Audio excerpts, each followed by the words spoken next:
TNT Sports presents the Automobile Racing Club of America. Founded in 1953, ARCA was originally a parallel series to NASCAR, running stock cars on speedways all over the Midwest. Now it's spread out all over the country, becoming one of the top proving grounds for future stars of the sport. Today, those aspiring chargers get their chance on the biggest and fastest stock car track in the world, the Talladega Superspeedway in Alabama. Let's go to pit road. Here's Marty Snyder. Well, Alan, there are two Generation Next drivers you should keep a watchful eye on today. First of all, Justin Labonte starts second in a Dodge. Jason Jarrett starts third. He's 26-year-old. Justin is 20 years old. Now, between their two fathers, Terry Labonte and Dale Jarrett, there are 3 Winston Cup championships, over 1,100 starts. Between these two guys, 33 starts in the ARCA series. But don't let that fool you. They have very fast race cars and a load of talent waiting to be developed. So with all the experience their fathers have and all the inexperience these guys have, who do you think's more nervous? The dads, of course. Both Dale Jarrett and Terry Labonte say we're extremely nervous today, but we know these guys have the experience and the knowledge to pull it through. To Liz Allison. The ARCA race has more than just a bunch of guys in the field today. Tina Gordon started on dirt just a few miles down the road from Talladega. She's making her very first ARCA start here at Talladega. Tina, take us around the first lap when you got here the other day. Oh, well, it was definitely a lap. You know, before I went out, they were telling me that, you know, you can go full throttle all the way around. So I'd been here to Talladega in a dash car, and we come back with Richard Petty's back in March, but never in this ARCA car going so fast. And first lap out, I went out and I was full throttle on the straightaways, but I had to lift just a little bit going into the turns. And when I hit turn 1 down here, my stomach was up here in my throat. But actually, I got it about the 3rd session out. I could hold it down all the way around. Well, she will start 5th today. Matt? Liz, you served notice at the season opener in Daytona when rookie Ryan Newman won the race, but another rookie, Stuart Kirby, who had never raced on a track larger than a half mile, turned the most heads by finishing 5th. The 20-year-old was just intent that day on learning, following the veterans, trying to gain some big track confidence and prowess. Today, Kirby is confident about his abilities and his big track car as the Kentucky native will chase his first career ARCA victory, starting from the 9th position. To Dave Burns. Matt, Casey Mears has a famous last name. He is the nephew of Rick Mears, 4-time Indianapolis 500 champion. He is the son of Roger Mears, famous off-road racer. This is his very first ever stock car race. Why, oh why, Casey, is your first stock car race here at Talladega? Well, you know, we want to try to get going here for Daytona next year, maybe in the Busch race. So, you know, obviously you got to come here and get some super speedway experience before we do something like that. And you know, maybe another ARCA race before the year's out, and hopefully get to run the Busch race early part of next year. But also, you know, it's just a nice place to be. Talladega obviously has a long heritage, and it's a lot of fun going around these high banks. I'm looking forward to this race. All right, he's a heck of a racer in the open wheel ranks, and he does have just a little bit of testing experience earlier this year with the Sterling Marlin team on the Winston Cup Series. Alan? Dave, thank you. With Benny Parsons and Wally Dallenbach to bring you today's ARCA REMAX Series 300-miler. Casey Mears, he's gone 200 miles an hour in a champ car, right? No problem coming to Talladega for the first time. He's going to school, I'll tell you what. Yeah, Casey Mears knows how to go fast in IndyCar, but nothing can prepare you from coming here to Talladega Superspeedway with 43 stock cars around you. When he goes through the tri-road first time with cars in front and back and both sides, he's going to be going, Yahoo! Because that's what it's going to feel like. He is not ready for that. He did it. Wow, he did. I didn't think he'd do it. He said he was going to do it. That's we what didn't I think did he'd the first time. Benny, let's talk about the whole experience factor of the field. These guys have been out here for a couple of days in practice and qualifying, so they should be settled down by now, right? No, not really. Because the difficulty factor, what they've done so far, 1 to 10, 1 being the easiest, 10 being the hardest, it's been a 1. Because this racetrack, the entry and exit of these corners are so easy, it's no problem to drive around the racetrack by yourself. Now, in the race, the difficulty factor has gone up to a 7 or 8. Exactly what Wally's talking about. Cars will be all around you. You've got to be very careful. Otherwise, we'll be talking about the big one in the ARCA race, talking about the big crash. You know, if you're a young driver looking to create a career break for yourself, winning at Talladega in front of all the assembled Winston Cup owners is not a bad way to do it. 41 of them going to go after the checkered flag next on TNT. What was that again, Wally? Yahoo!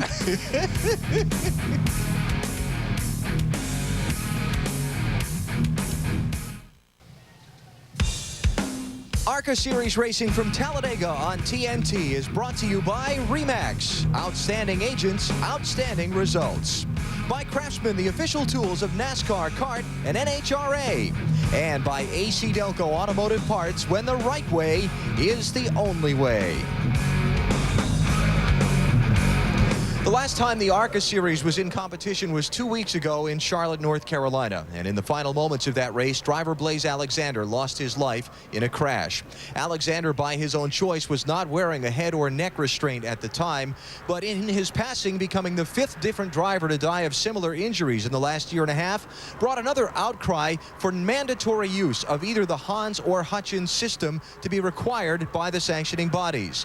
This past week, NASCAR did just that, requiring all drivers in the Winston Cup, Busch, or Craftsman Truck Series to be wearing either the Hans or Hutchins device. And while ARCA, today's sanctioning body, has not made the use of those systems mandatory, they have strongly encouraged their drivers to the point that everyone in today's race will wear one of the head and neck restraint systems. Dave Burns has a look at the Hans and Hutchins devices for us. And Alan, they're a little bit more difficult to see when the driver is in the car, but Mike Harmon in the 7 car has chosen the Hutchins device. It's a webbing sort of system that goes on over his fire suit and then hooks to his helmet right here. That keeps his head from moving forward. It also attaches down below at the belt buckle area. Now, as for Mike Buckley and others who who's chosen the Hans device, that system is a Kevlar piece that goes on over his neck and then is secured by his seat belts. Also attached at the rear, it keeps Mike Buckley's head from going forward in the event of an impact. Now, both these systems are designed to increase the strength of the head and neck in the event of a crash. Alan? Dave, thank you. Wally, Benny, thoughts on the sanctioning bodies making the use of the head and neck restraints mandatory instead of strongly recommended? Well, for a long time, I felt like that the driver should make that decision. It shouldn't be left up to NASCAR, but after what we've seen this year, I've changed my mind. I think NASCAR did exactly the right thing, and after all, they have done so much research in the last year in this area. They've got to know that it's the best way to go, and it will help the situation out. Yeah, I agree. I mean, I applaud NASCAR for doing that. All along, I've been saying it should be mandatory, and I think there's some other things in the rule book that NASCAR needs to look at, like making helmets and uniforms mandatory now. But I feel NASCAR made the right move, and I feel that they're definitely going in the right direction on safety for our sport. And again, while ARCA is the sanctioning body for today's race, all drivers in the field will use some form of head and neck restraint. While no one can say for sure whether Blaze Alexander would have survived his crash had he been wearing one, the fact that so much focus has been brought to the issue of safety through his passing, maybe some good has come from it. Let's go trackside for today's opening ceremony. Let's bow our heads in prayer.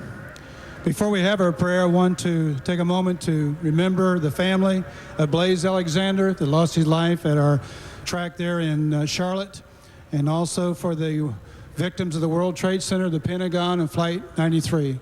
Let us pause a moment for silent prayer. Heavenly Father, Lord, we just thank you for this beautiful day.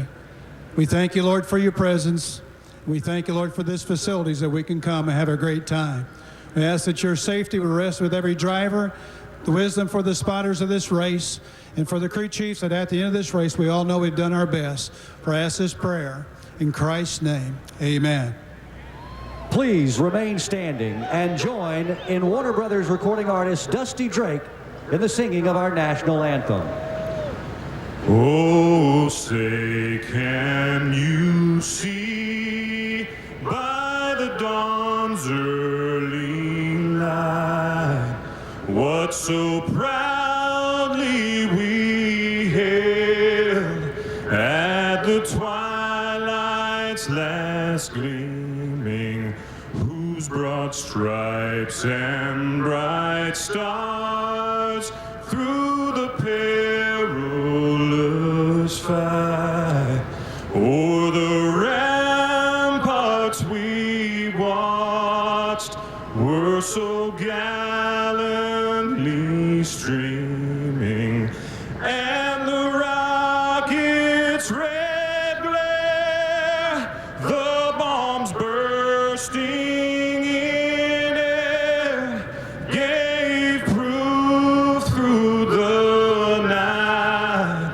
that our flag was still there. Oh, say does that star-spangled banner yet wave o'er the land of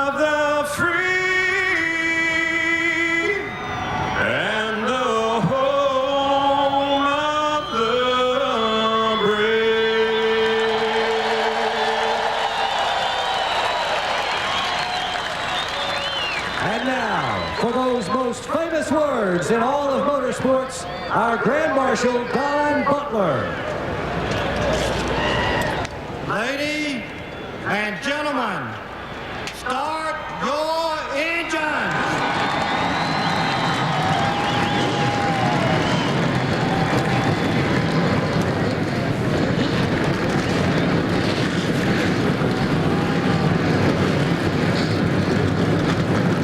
41 drivers are set to go racing at Talladega Superspeedway. The starting lineup in green flag when we come back on TNT.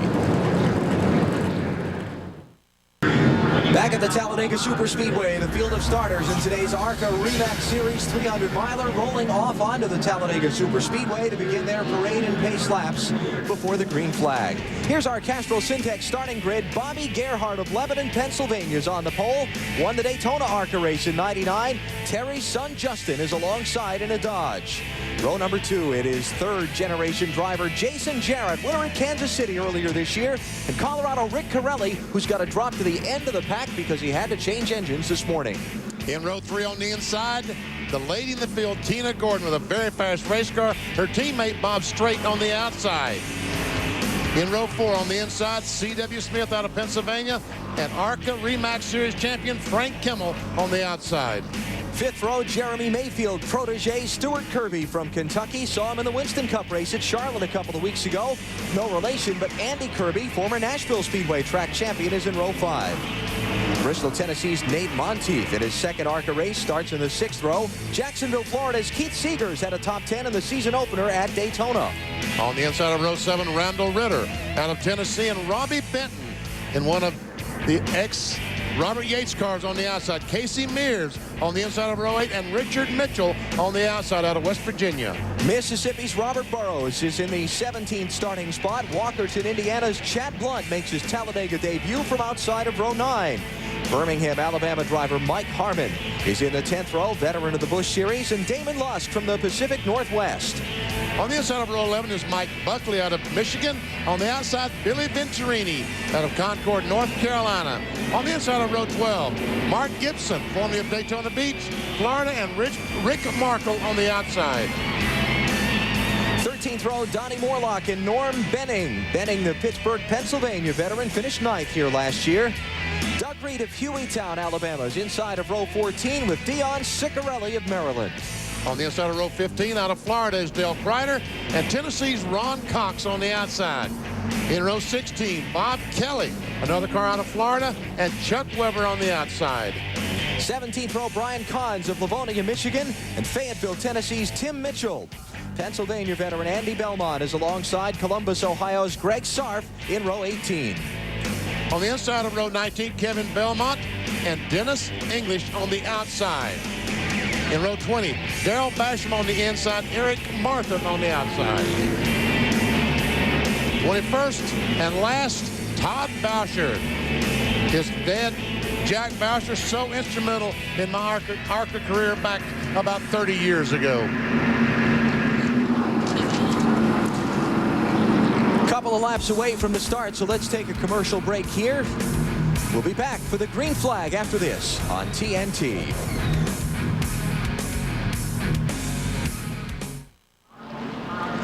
At the Talladega Superspeedway, the ARCA RE Series set to go in the Food World 300 on TNT. A couple of more pace laps before they cut them loose as the field continues to form up for the start.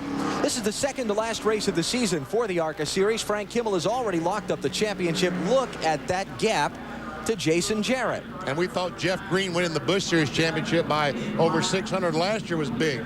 Over 1,100 points over Jason Jarrett. Kimmel has won 10 of the 23 races so far. Stories from pit road. Here's Marty Snyder. Hey, Benny and Wally, I got a question real quick for you. You ever had a weekend that was just so good at the racetrack it almost seemed surreal in some way? Not in a long time, Marty. No. Anyway, that means good. That means really good, and you can't believe it's happening to you. That's what's going on with Bobby Gerhardt, the pole sitter. On Thursday, his first ever restrictor plate pole. And then in practice, the car did everything he wanted it to. He said things have gone so well this weekend, they've almost gone too well. He said, I hope the luck can hold out for one more day, and I can get my first career win at Talladega. To Matt Yoakum. Marty, three-time series champion Frank Kimmel has just about seen it all in his ARCA career. 33 wins, 10 this season, but he will tell you there's one win missing from his racing resume, and that is on a restrictor plate racetrack. They debuted this brand new race car at Daytona. It nearly pulled off the win. He finished third. They brought it here. He starts 8th. He's hoping to break through and rebound from last year when he finished 13th. To Liz Allison. Hueytown, Alabama's Dougie Reed is back today for the first time in an ARCA car since he wrecked here in '99 and cracked his skull. He's hoping to have a great race today in front of his hometown fans, and he will start 27th. Dave? Liz, Rick Corelli has already dropped to the back of the field because of the engine change that he had to, that forced him to go back there. But he also has gone to the back of the pit lane.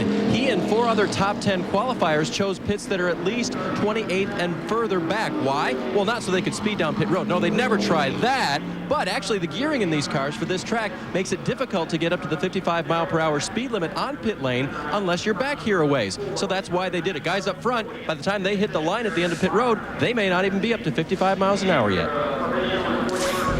Can you believe Marty explaining what surreal means like we didn't know what that means? No. We're still another minute from the green flag. We'll take a break and come back for the start.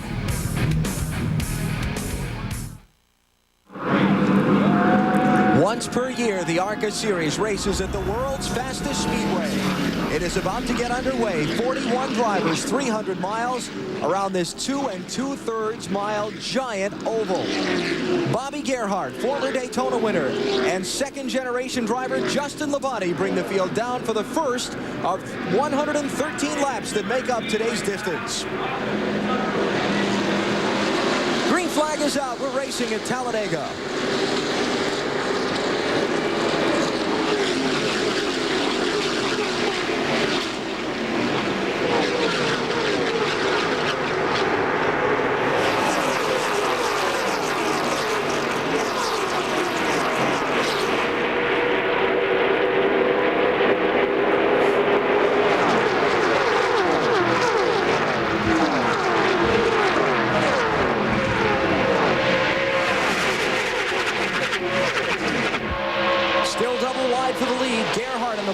Justin Labonte in the 4.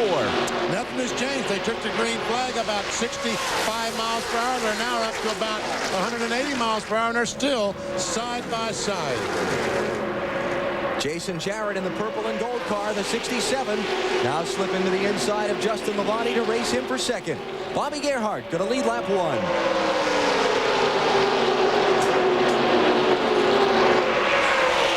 A black car back on the inside. Number 22 is Tina Gordon. The young lady, her first race on a super speedway. Oh, Tina's got her hands full off turn 2. Hit those bumps, and the car got a little bit uncomfortable with her. And that's something that the drivers who don't have any experience at Talladega are learning for the very first time, what the cars do in heavy traffic like this. Exactly. They're finally up to speed right now. It usually takes a couple laps to get these cars fully up to speed, so they'll start working around here, and I'm surprised they're only staying 2 side by side. I'm surprised they haven't gone 3 wide yet. Here comes the series champion Frank Kimmel. 3 wide. Here's that Yahoo I was talking about. Tina Gordon is saying right about now. Okay, I'm in the middle. What's going to happen now? Bob Strait up top in the 66. Series veteran. See how that car is moving around? You really don't have a lot of downforce on that car. The car in the middle has a less downforce on it than any other car out there right now, so you really don't want to be there. C.W. Smith, that 8 car, trying to follow. Frank Kimmel through. Bob Strait backed off, got back in line behind his teammate Tina Gordon, just 2 wide there.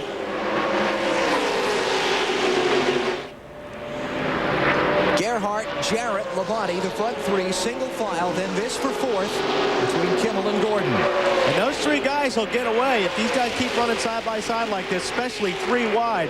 Those 3 cars lined up in the draft right now will pull away from this pack. Oh, that's a squeeze. Andy Kirby, that red car in the middle, number 49. The yellow car on the outside is Keith Seegers. And the 44 car is Nate Monteith out of Bristol, Tennessee. Down to the inside. Randall Ritter in the 31 car gets on the inside. Wisely backed off when he got to the corner because Monteith started to come down a little bit. Marty. Well, Mike Harmon sits here on pit road, and they have a couple of problems. Number one, the engine started running hot. They came in, they pulled a little tape off of it. The engine is shut down, however, because they think they have a plug wire that is off somewhere, and that's what they're looking at right now, trying to find out if indeed it is a plug wire that is causing the feeling that Mike has in the car, which is basically a feeling of having only 7 cylinders. Yeah, I can't believe it got hot that quick, Benny. I mean, it had to be something like a plug wire. It sounds like something is wrong, and Mike Harmon, the 7 car, has to be crushed.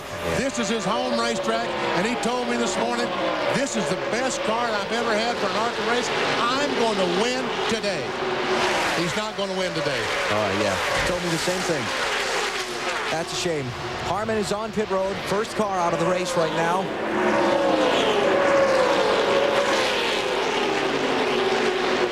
As the field starts to sort itself out a little bit and the traffic begins to thin. The 91 car is Casey Mears. We talked to him earlier. Rick Mears' nephew. Racing Robert Burrows in the 53 car. And that is for the 14th and 15th position. Those guys in the Robert Burrows pit crew this morning told me I was supposed to call him Rooster today. I'm not sure I was supposed to do that. It sounded like that was, I wasn't supposed to really do that, but I guess I have already, right? Too late. Too late. Let's get more on Casey Mears from Liz Allison. And Alan, I talked to Casey this week, and he said he started racing when he was 3 years old on little plastic big wheels. He had his first race, and he was leading, and he got right up to the line, and he stopped before the finish line, and the other kids crossed over and won, and he started crying because he didn't get a trophy. And his dad said, buddy, you got to cross the line first to get a trophy. So he said, you know what? I remember that, and I've got that here with me today. So he's looking to cross that line first today. Billy Venturini, the blue car on the outside, number 25. And here comes Rick Corelli. That 05 car was supposed to start on the outside of row 2.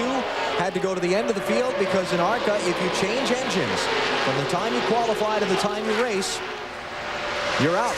Lose your starting spot. They broke a crankshaft in his car yesterday. Had to change the engine. He had to go to the back. Well, they got a pretty good piece of that right now because he's up to 20th spot. And we check in on the leaders. Bobby Gerhart, Jason Jarrett, Justin Labonte being caught by a few more. Tina Gordon in the 22. Bob Strait in the 66 closing in. Of course, Jason Jarrett and Justin Labonte running second and third with fathers who have quite a bit of racing experience here. We talked with Dale Jarrett earlier this weekend on the advice he's given his son Jason for running this race, and he talked to us about that fine line between helping and trying to help too much. You know, I would like to get on the radio and say, okay, now's the time to go, but you can't do this. You can stand there and watch, and there's probably going to be times when I could have said, okay, Jason, I think this is what you could do, but he has to develop that feel, and that's what I want him to do. So, you know, if he asks me a question on the radio, then I try to give him a good answer, but seldom do I get in and try to chime in too much because, you know, you honestly can't tell somebody how to drive a race car. I can give him a lot of advice about it, but until he gets out there and does it, you know, it's just him finding that out for himself. That's very true. I mean, what you do is you give all the support you can. You can't teach somebody how to drive a race car because they're going to develop their own style. And that's exactly what Dale Jarrett was saying. He's got to find his place. Mixing it up for third, Justin Labonte is getting cut out of the herd. Tina Gordon, the 22 car, goes by on the outside. Brings straight. Hey, you see Justin Labonte smoke out of the back of that car. Oh, man, Eddie Sharp and that crew, they're going to be so disappointed. Easy, Justin. Didn't even make lap 10. Ah, it's too bad. Justin Labonte on pit road. After starting on the outside of the front row, might not even have broken a sweat yet. Thank goodness he was wise enough to get that car out of the pack and down on pit road. Matt? When any of the 4-car makes an unscheduled pit stop, they're going to raise the hood and look underneath. The car is smoking heavily from underneath the hood. Eddie Sharp told me the car was overheating moments before the 4-car came down pit road. A tough break for this team. They've had a lot. Oh, he now shuts the engine off. See, there's a hose in there, Matt, that they're reaching under with their hand and just kind of bending around. So something has come disconnected. Keith Allman, the gray-haired fellow that looked in, is the chief engine builder up at Petty Enterprises, where that engine came from. And as soon as he saw the problem, he just kind of shook his head. We'll follow up on pit road shortly with a further diagnosis, but Justin Labonte's in trouble early. Bobby Gerhart leads Jason Jarrett early going at Talladega.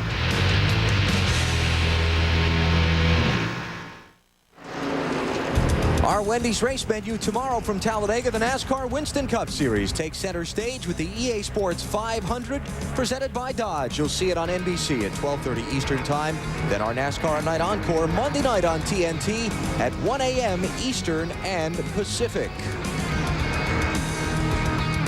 And you look down on the world's fastest speedway from the Budweiser.com airship. Brought to you by Busch and Busch Light Beers. Enjoy, race fans. Bobby Gerhart and Jason Jarrett in the 5 and 67 are the 2 leaders. And they're loving life because they have a 2-car breakaway. The 3rd car, the black car, there's Bob Strait. And they have put some distance on Tina Gordon and also the 75 car of Stuart Kirby. As a matter of fact, those Tina and Kirby have fallen back to the 46 car of Frank Kimmel and C.W. Smith.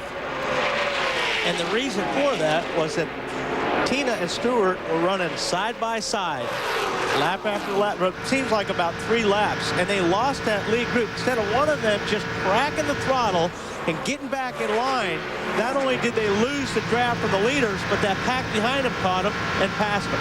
Now we saw the 4-car of Justin Labonte back on track. Matt, what happened? Now he has returned to the action. 3 laps down. Eddie, what's wrong with the race car? First you thought it was overheating.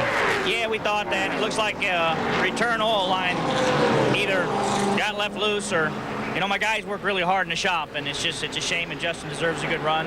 And, you know, you're going to have that. There's only 3 of us running this whole program. And just one of those things. A lot of disappointment because you guys are putting a lot on this race to try to get a sponsor for next year for Justin. Yeah, we got a great program, good people. Kyle Petty gives us engines. Boys work hard in the shop. I think we got something to really be strong. We need a sponsor like other people. Justin's got a lot of things to learn. He's got a lot of talent. The guy's got a lot of heart. We'll be back. Eddie has put a lot into this program. Also, the owner is a stockbroker, Kerry Shear out of Atlanta. He's put his life savings into this team. They were hoping for a lot today, looking ahead to next year, Alan. All right, Matt, thanks. Justin Labonte, you're in 38th place now, 3 laps down to race leader Bobby Gerhart. And right in the middle of a pack of traffic that is trying to line up and catch the leaders. There are the 2 leaders here, the 5 and the 67 with Gerhart and Jarrett. And that whole pack you saw behind Justin Labonte is the rest of the lead group. Look at the distance. Way back. There's Justin. Then you get back to some of the other lead lap cars.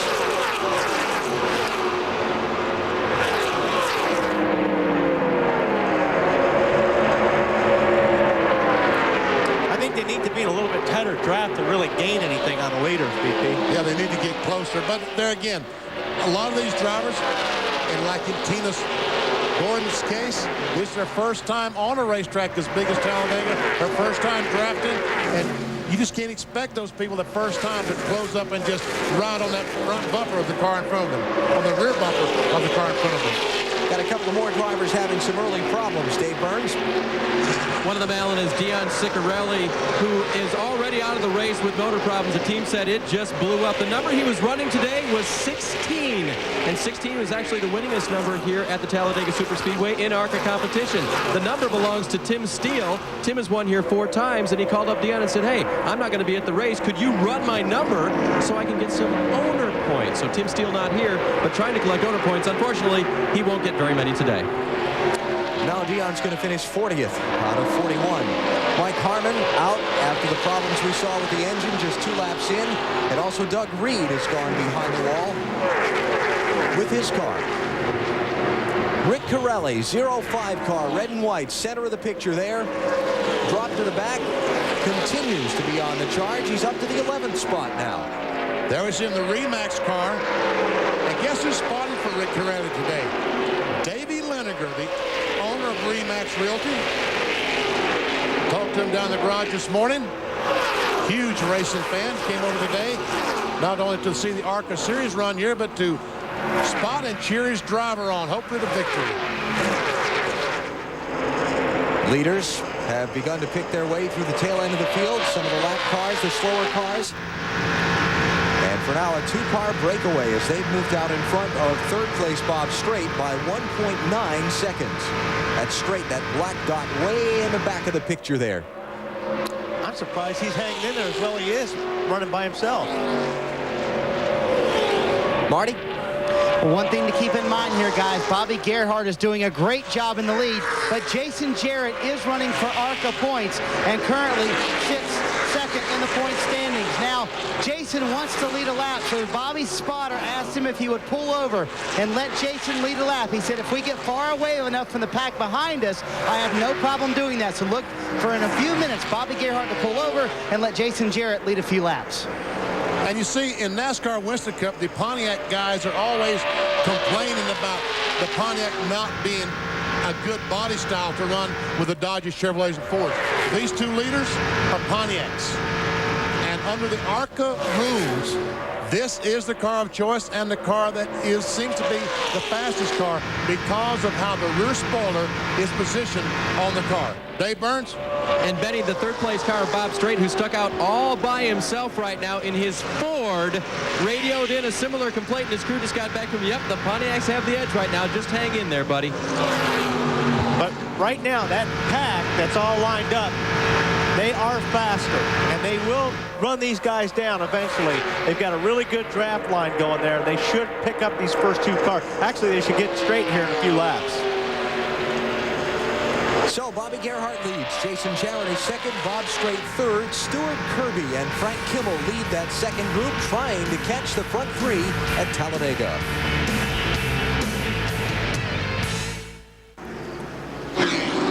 Back at Talladega on TNT, the ARCA 300 is under the yellow flag for the first time. No crash. Eric Martin's car, the 56, stopped and almost stopped in turn 3, and they put the caution out to get it back around to pit road.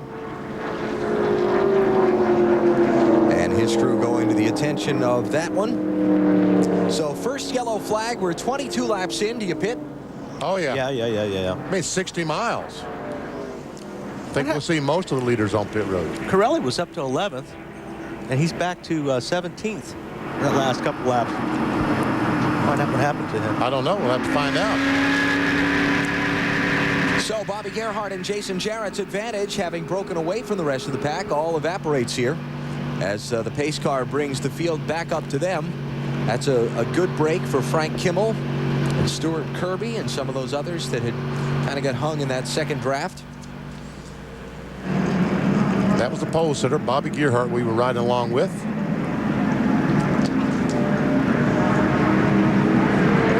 Now, the pit stops here for the ARCA Series, most of these crewmen are volunteer weekend help. So you're not going to see the 14.5-second stops you're going to see on the Winston Cup Series. If you see some guys bust off some 18 and 19-second stops, they have done a great job. They did a fantastic job. More than likely, the pit stops to be somewhere around the 25-second range. Expect everyone will take 4 tires here. So it's going to be Gerhart, Jarrett, Strait, Kirby, and Kimmel, the top 5. Then Tina Gordon, C.W. Smith, Keith Seegers, Andy Kirby, and Damon Lusk, the top 10, as they come to pit road. Stops will be as they complete the 23rd lap of the race.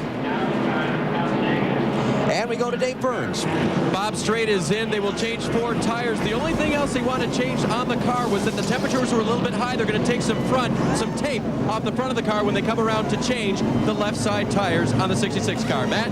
2-tire change for Jason Jarrett. They also pulled a piece of tape off the grill because his car, too, is running warm, and he is down and away to Marty Snyder. Matt, Bobby Gerhart overshot his pit. They had to push the car back. It will be left side tires only. That was the plan originally, just to take left side tires. They're planning just to take right sides on the next stop. They get him down and away, but he lost a lot of positions to Liz Allison. The 25 car is also having some overheating problems. They're going to come in, take some right side tires. They're actually going to lift the hood up and take the cooler and dump the water on top of the radiator, try to cool it off and pull some tape off the grill. Alan? That's Bill Venturini in the red cap right in front of you, the former ARCA Series champion, directing the efforts for his son's team. All right, let's spray some water on that radiator and see if we can cool that thing off, is what Bill said. How about the 2-tire stops? Left side tire stops is what. And evidently Rick Corelli didn't change any tires. I would guess it was fuel only. Strategy. Going to mix up the running order. We'll come back to Talladega in a minute on TNT. Here's our AC Delco NASCAR Busch Series update. Kevin Harvick in command of the championship with 4 races to go. The Busch Series heading to Phoenix, Arizona 1 week from today. You will see it.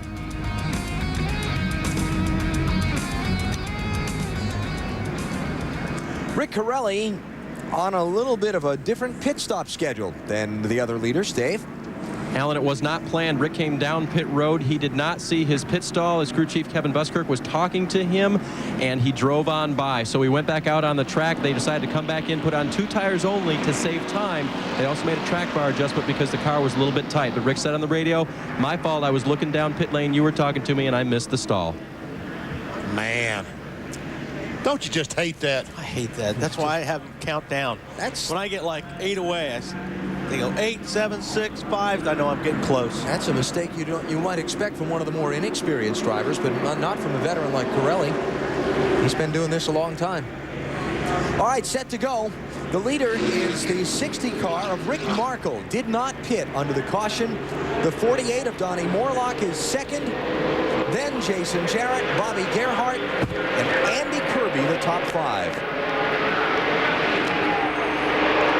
Look at this, Jarrett flaring out wide. Gonna try and get some of the traffic on the start. He got boxed in. And Gerhart gets by him.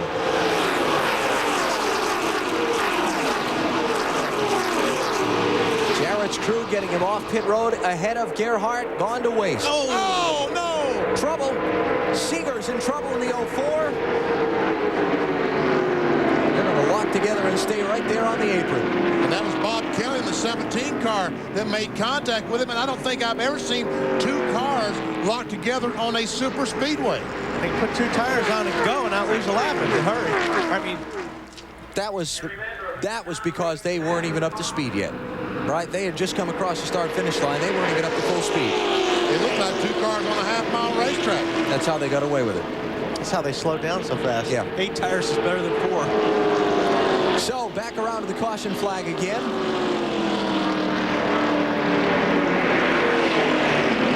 And let's go back and take a look at what happened over there in turn number 2. I think we can watch and still not figure out what might have happened over there. I guess the 04 car did not expect someone on the outside of him. And when Damon Lusk drove up on the outside, well, it looked like he was clear of him already. Yeah. It couldn't be that he didn't expect him there because he was right there in 3/4 in front of him. By him. He was practically by him already.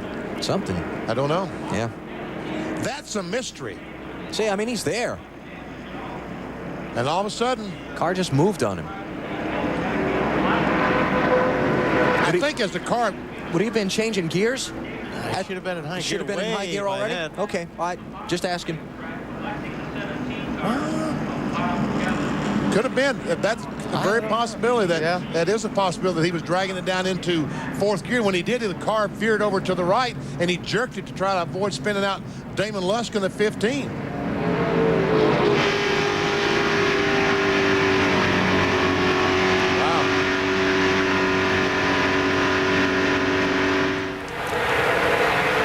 Listen to this now.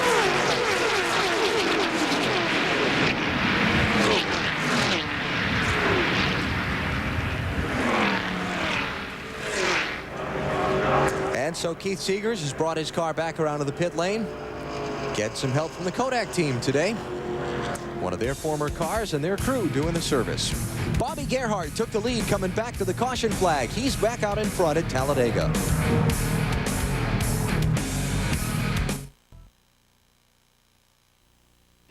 Here at the MCI Center in Washington, we're getting ready for the home preseason debut of Michael Jordan. Hi, everybody. I'm Marv Albert. I'll be joined later on the telecast by the Czar, Mike Fratello, and John Thompson as the Wizards will go up against the New Jersey Nets. And according to Washington head coach Doug Collins, Michael Jordan will play at least 30 minutes tonight as he continues to get ready for the regular season. Now, last Saturday in Miami, Michael exploded for 18 points in the first quarter. This past Thursday night in a loss to Detroit, Jordan with 24 points in 32 minutes. And tonight here on TNT, it will be Jordan and the Wizards going up against the Nets. It'll be the first of our preseason doubleheader to be followed by the Lakers and the Sacramento Kings from Las Vegas. We'll have it all for you starting at 8 o'clock Eastern Time. Now let's get back to Talladega.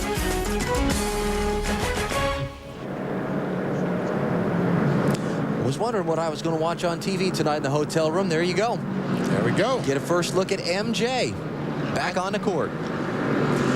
Tonight at 8 Eastern Time on TNT. Rick Corelli back on pit road. Dave? Yeah, that wreck over off turn 2 was a big break for him because they only took 2 tires last time. Now they put on 2 left side tires and a piece of red tape on the front of the grill. He was running a little bit short on water temperature. He was only running 200 degrees. The guys like to see about 250 to 220 in terms of water temperature, so that tape will help build heat in the motor. Matt? Dave, we've well documented this weekend the rookie Casey Mears trial by fire as he starts his ARCA career here, looking to move into Busch Series competition next year. One rookie experience took place on his pit stop. He came out 15th. It was not a slow stop because his crew guys had trouble. It was because he was waiting for a crew member to give him a hand signal.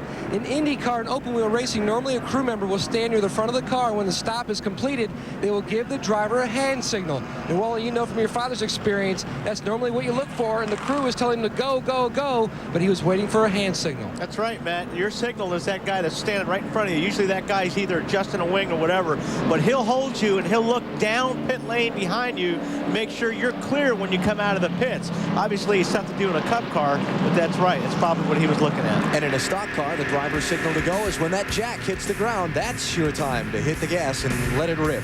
Back in a minute.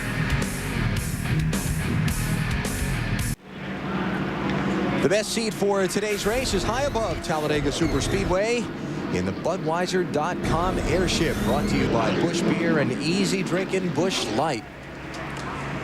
Be a nice day to be out there cruising around in the blimp. Let's take a look at Law and Order on TNT. Find him guilty, ladies and gentlemen.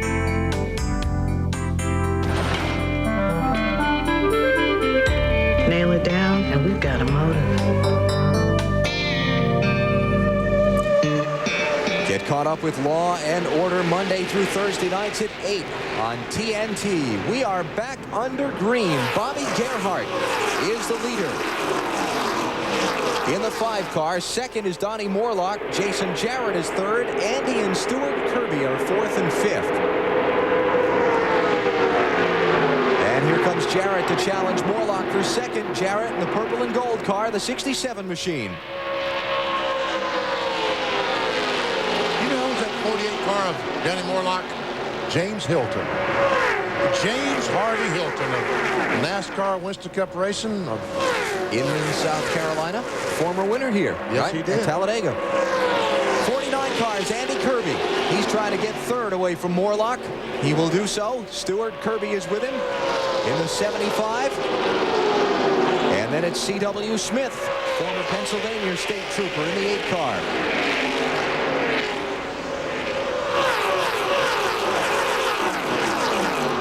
Looks like Damon Lusk on the outside of Morlock, trying to take a spot away in the light blue 15 car.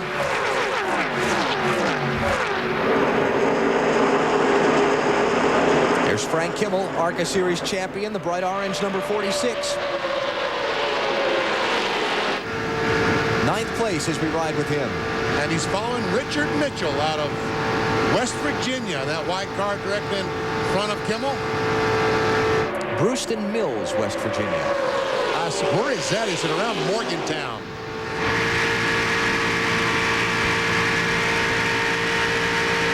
This is Chad Blunt. And let's see, a replay. What are we going to see? Oh, wow. The 1 car of Andy Belmont almost making contact with the 06 car of Tim Mitchell. Oh, I think there was contact there. Oh, okay. Certainly. And Tina Gordon had a good look at that in the 22 car.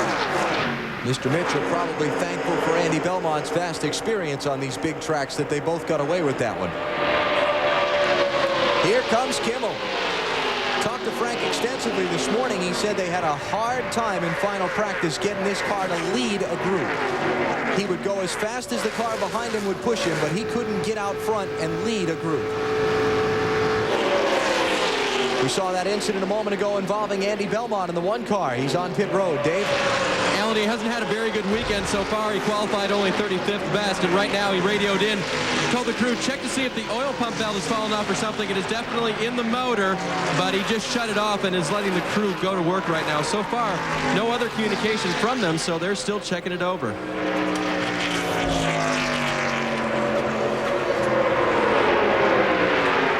Richard Mitchell, 54, about to lose another spot as the 66 of Straight and Kimmel hooked up together, and Chad Blunt in the 77 is going with them. And they're all saying goodbye.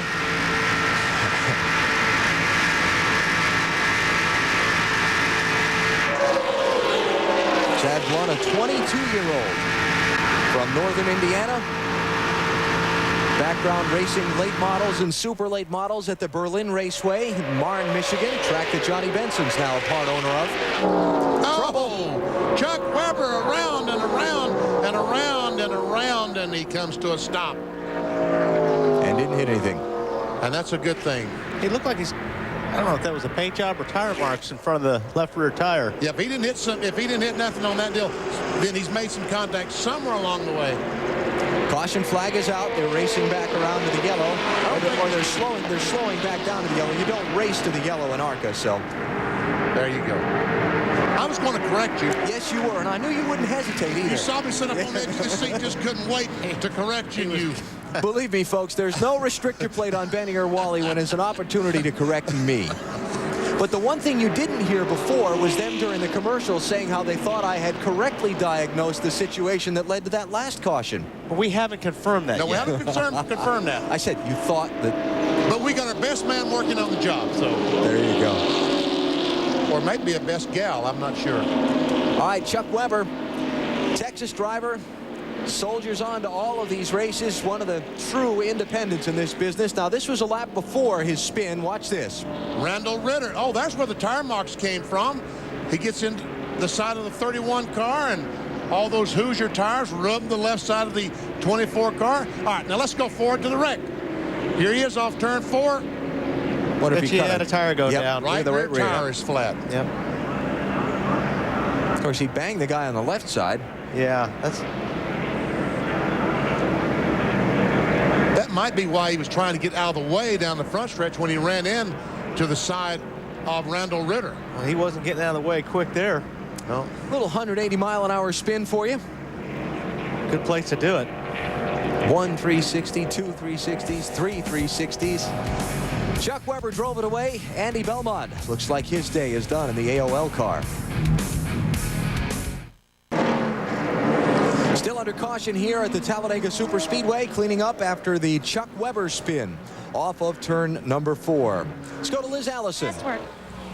Talladega is the home of the Walk of Fame park built in 1994 in downtown Talladega, Alabama. This park is a beautiful landscape outdoor area that honors a lot of NASCAR's greatest, like Richard Petty and Junior Johnson. This is a special place because fans get to vote for their favorite driver here. And as we were walking through that park there, we saw a lot of names and also realized that Ricky Rudd will be inducted into that Walk of Fame this evening. And as we rounded the last corner, we found our very own Benny Parsons. Alan, it was a bronzed Benny Parsons at the Walk of Fame. And he's even smiling. Whose picture is that? Who did they use for that picture, I wonder? Bronzed Benny Parsons. Bronzed. But that was really a huge honor back whenever that happened. Yeah. And it's nice. It's a nice little park. It's a great little park. As a matter of fact, I get to go over tonight and be a part of the induction ceremony with Ricky Rudd. There you go. And Joe Weatherly. What are you shaking your head at? You're not on the Walk of Fame. It's something behind the camera. I owe Mike Helton. Oh, you owe him big. I give him a lot of credit for that one. Okay, just behind that camera is the window where the NASCAR control tower is. And let's just say that You got me on that one. Okay, there you go. All right, so far we've had kind of a halting start to this one. There's the control tower, right? The one behind where the light's on. Had kind of a halting start to this one, a little trouble getting going. First few laps clean, then once we've got the first caution, they've kind of stacked up from there. But Bobby Gearhart has shown all along why his car, that 5 car, was on the pole, because he has been very, very fast. Now we see Jason Jarrett up in second spot, and that's basically what we've seen for the first 30 laps of this 37 laps we've run. You want to tell us publicly what Mike was doing? I don't think he does either. Okay. All right. Bobby Gearhart and Jason Jarrett have been the dominant two in this one so far. They were out in front as a solo draft, just the 2 cars, and then the caution came out, brought the field back to them. Mike Helton might have heard that crack about the helmet and uniform. Anyway, just for a thought. Marty, what's going on down there? Help.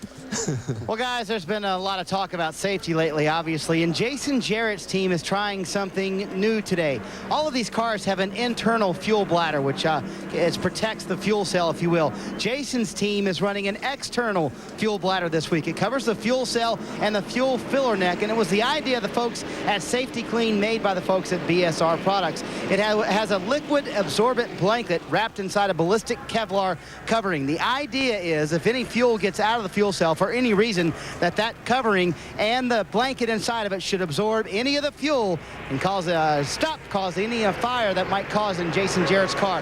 One of a kind, and it's in Jason Jarrett's car today. Green flag on the track.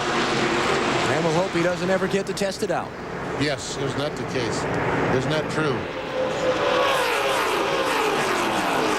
Bobby Gearhart, Jason Jarrett, Andy Kirby, Stuart Kirby, and C.W. Smith are the top 5.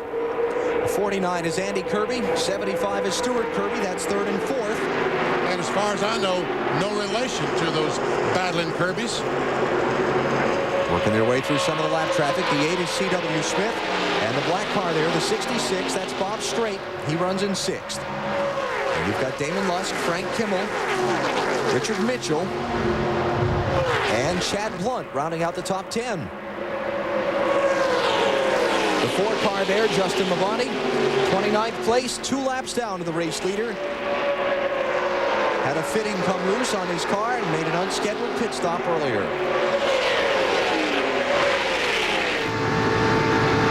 Champion of the series this year, Frank Kimmel, 3 wide to the inside.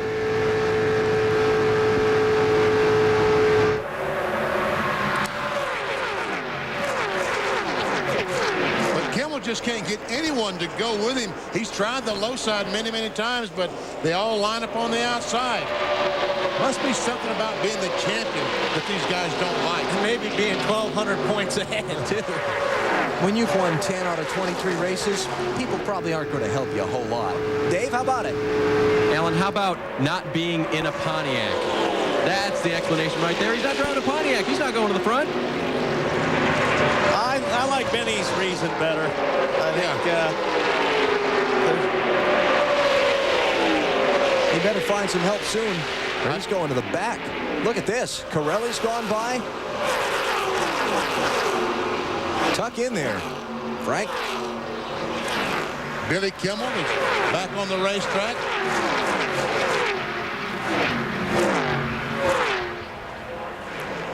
Billy Kimmel, that's Frank Scrucci. Yes, I'm sorry. Billy Venturini in the 25. There you go. Thank you very much. And you know, Frank looks like he's in danger of losing this track. Something going on there. He's fallen well back. Yes. He pulled up trying to make that pass and then just straight back. Although, now that he's sort of back in the draft again, here he comes.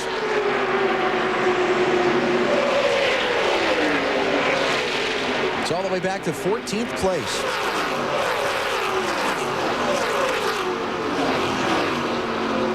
Report is that he hasn't said anything on the radio about what might be wrong with the car.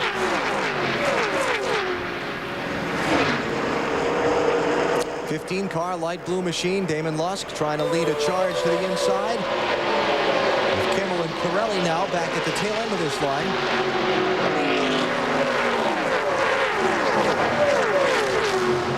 Frank Kimmel has won 5 of the last 7 races in the ARCA series.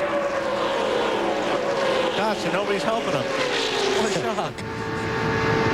You talk about an enviable record, Wally. 97-point runner-up. 98 champion. 99-point runner-up. 2000 champion. 2001 champion. They've got a really good race team, and Frank's a really good driver and got a lot of patience and knows how to run these races. Dave. Oh, I'm with Bill Kimmel, Frank Scrucci. How come nobody will go with you, Bill? I'm not really sure. Sometimes it looks like we're right in the way, but we've struggled a little bit all week. The Advanced Auto Parts Sport car just hasn't been as good as it should have been.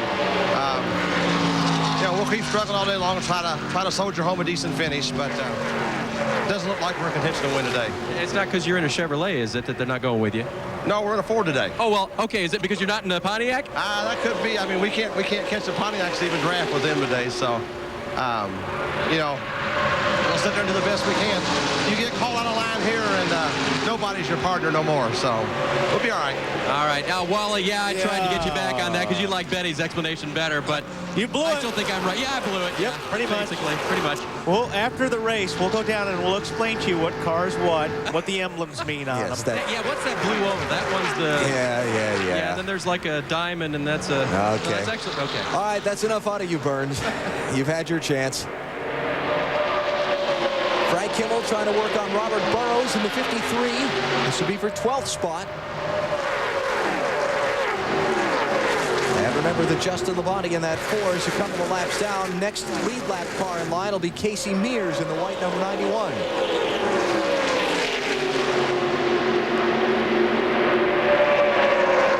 Lauren Bennett in the 84 car. The green and black car in front of Casey Mears.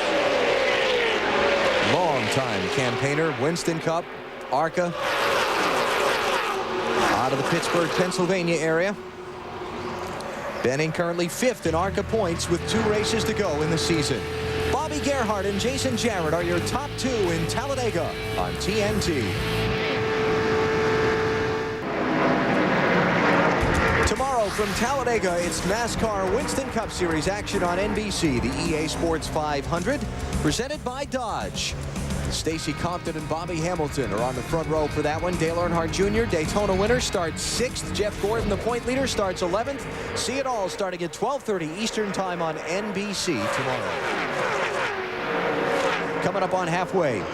In the Food World 300 for the ARCA RE/MAX Series, the leader is Bobby Gerhardt. He's led 44 of the 47 laps so far. This is the race for 10th position on back. Norm Benning in the 84, Casey Mears in the 91, and the series champion Frank Kimmel in the 46. And Kimmel, contact almost between Casey Mears and Norm Benning. What was it you said Casey was going to be Casey, I looked like Casey was trying to get on the high side of Norm Benning, and I was just trying to tell Casey, stay right there. Norm's got a lot of laps. Just ahead of them, the 9th place car, the 77 of Chad Blunt, has just fallen back to this group. And that's Robert Burrows in the purple and gold 53, going to try the top side. Casey, they're all over. Oh, and Robert almost lost it off turn 2. Wow. You see that car get loose up there? Brewster, be careful. Casey's trying to find a place in line. And And he'd be best just to get back at the end of this line. And that will happen when you're a rookie at Talladega.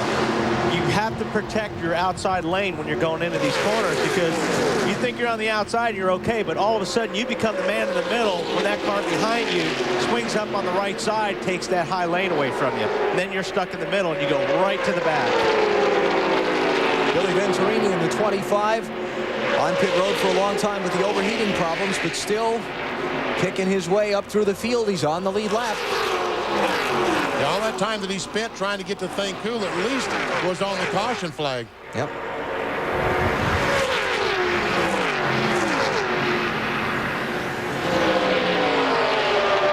And Justin Labonte just letting the lead lap cars go through. And another thing Casey doesn't really have going for him, unfortunately, when you've got that yellow sticker on your rear bumper, a lot of guys don't want to ride behind you. Casey, the 23-year-old nephew of the four-time Indy 500 winner, Rick Mears. A couple of months ago, basically wasn't doing anything in racing. Now, he's got a lot of things going on. He's subbing for Alex Zanardi in the Morris Nunn racing car on the kart circuit after Zanardi had that nasty crash over in Germany.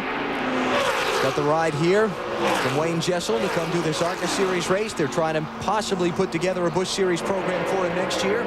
So let's see. He's been back and forth from Houston to Charlotte to Laguna Seca to Charlotte. He's getting ready to go to Australia to run the Champ car. He's got a lot going on. He's doing a good job today. A real good job today.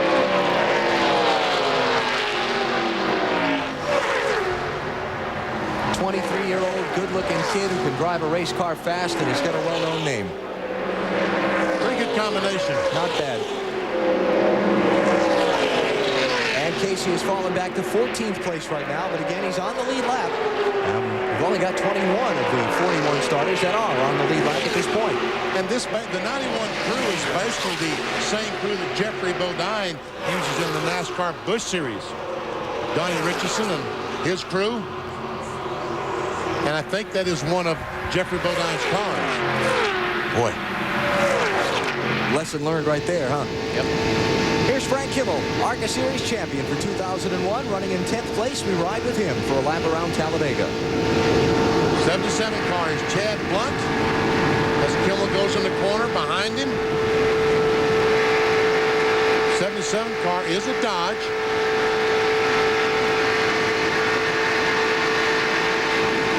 Like Frank's car draws up on the bumper really good, but lost him going through 3 and 4 there. Like I said, he told me this morning he's okay in behind someone, but he can't run fast when he's the one that's leading the draft. And you know, not being an aerodynamicist, but you just sit here and wonder, how can that be? You'd think a good car is a good car no matter where in that position you are. See, and the worst thing in the world happened to Frank Kimmel. He tried to make the pass and didn't get it done, did not get the pass accomplished. So now they're just losing valuable time as they ride along side by side.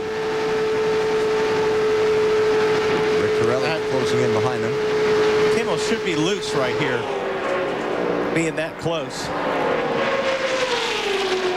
We saw the 84 car of Norm Bennett a little bit ago and talked about how well he was running. He's just been black flagged by the ARCA RE/MAX officials. His right window has come out of the car. And you got to have it. Where did it go? I don't know. It's not there. Maybe some lucky fan has it. Let's hope not. Unless it blew inside the car. The way the track is banked, probably hit the speedway and slid right down into the infield. They're made of Lexan. They're not made of glass, so it's not like it was going to shatter into a bunch of pieces like glass would. So probably just cleaned itself right off the track. Let's check the race for 7th place. Damon Lusk in the 15, about to lose a spot to Richard Mitchell in the 54.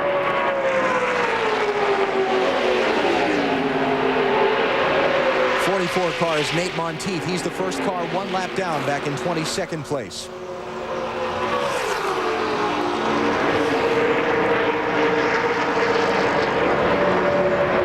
Marty? Hey, Wally, does that 15 car of Damon Lusk look familiar to you?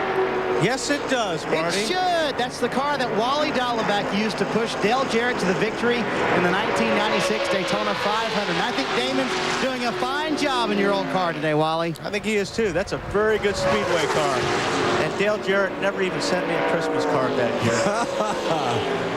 You're driving for Bud Moore back then. Yep. And then that became the Fenley Moore Racing team, and Damon Lusk had been doing some work with them when that team shut down. As part of his sort of severance from them, they gave him a race car. He had sort of been their developmental driver. They were hoping that he was their future. And that was one of those cars we were talking about earlier that it qualified not very well. But boy, that car was very fast in traffic. When it was around other cars, it just felt like grab another gear and go. And right now he's managed to fend off Mitchell for that 7th position.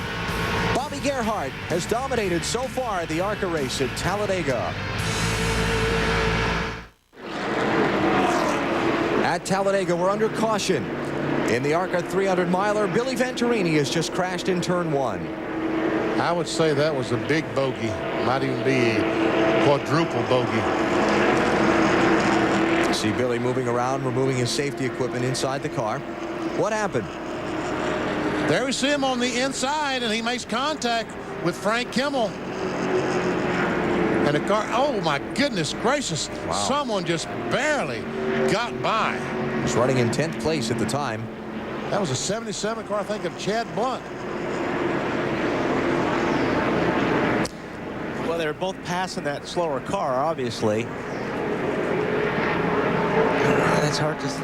Kimmel, it looked like Kimmel figured they were clear of the lap car and held his line, and Billy had to, didn't think he was clear and stayed up. But there was plenty of room. Yeah, just, I mean, Kimmel didn't really come down any.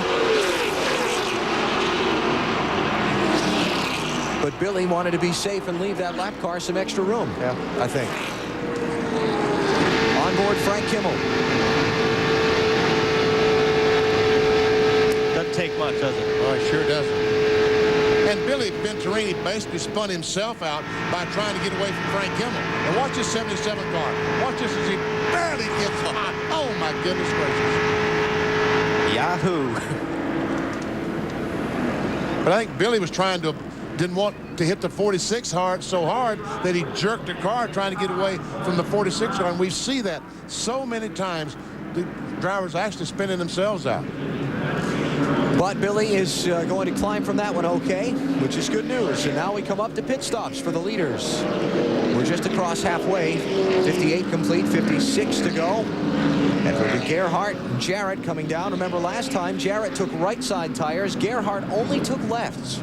I would think that these guys right now would change 4 tires because I don't believe they have to stop anymore. They can make it the rest of the way. Dave Burns. Andy Kirby gives up 3rd position. They will make a 4-tire stop. They discussed whether or not to stay out, but they realized they'd have too many laps on their tires after another fuel run. They cannot make it to the end of the fuel. They will have to come again. Matt? Dave, a 4-tire change for Jason Jarrett. They will not make any adjustments, just pull the tear off the windshield because it was dirty, and they're going to pack it full of fuel. They feel they can go the distance. To Marty Snyder. Bobby Gerhardt's guys practiced for 6 hours last Saturday. Right side tires only. They get it full of fuel and no adjustments. He stalls leaving pit road, but still wins the race off pit road by a bunch. To Dave. Tina Gordon is in. Her just experienced crew puts a 4-tire stop together, make a slight adjustment to help her get the car around better. They had a bad stop earlier, which put her way back. This one's a little bit better. So Bobby Gerhardt getting just 2 tires again. And the man who has dominated this event so far will come off pit lane first. Talked with Tina Gordon this morning. She said the object was to finish all 300 miles today, and so far, she's doing just that. Nothing substitutes for experience here. Billy Venturini just had an experience of the kind he'd rather not enjoy again.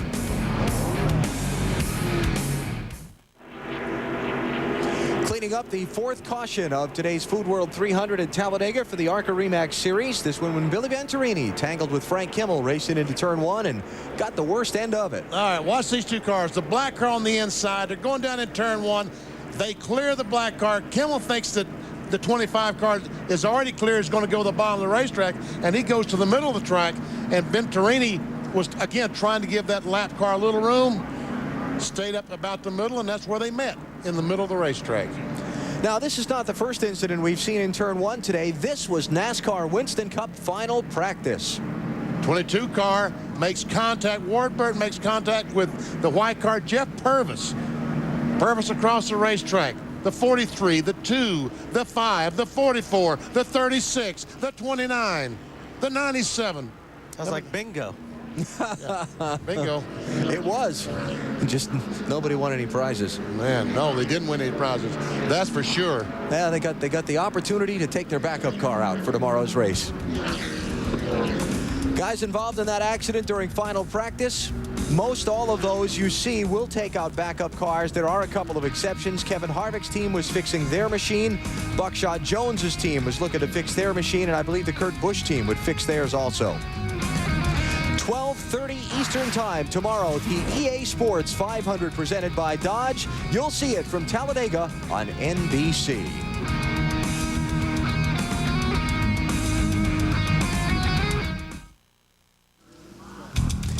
Here's our Napa field summary of today's ARCA 300-miler, dominated so far by Bobby Gerhart. He and Jason Jarrett have held the top 2 spots for most of the race. In fact, they've only given it up on an exchange of pit stops.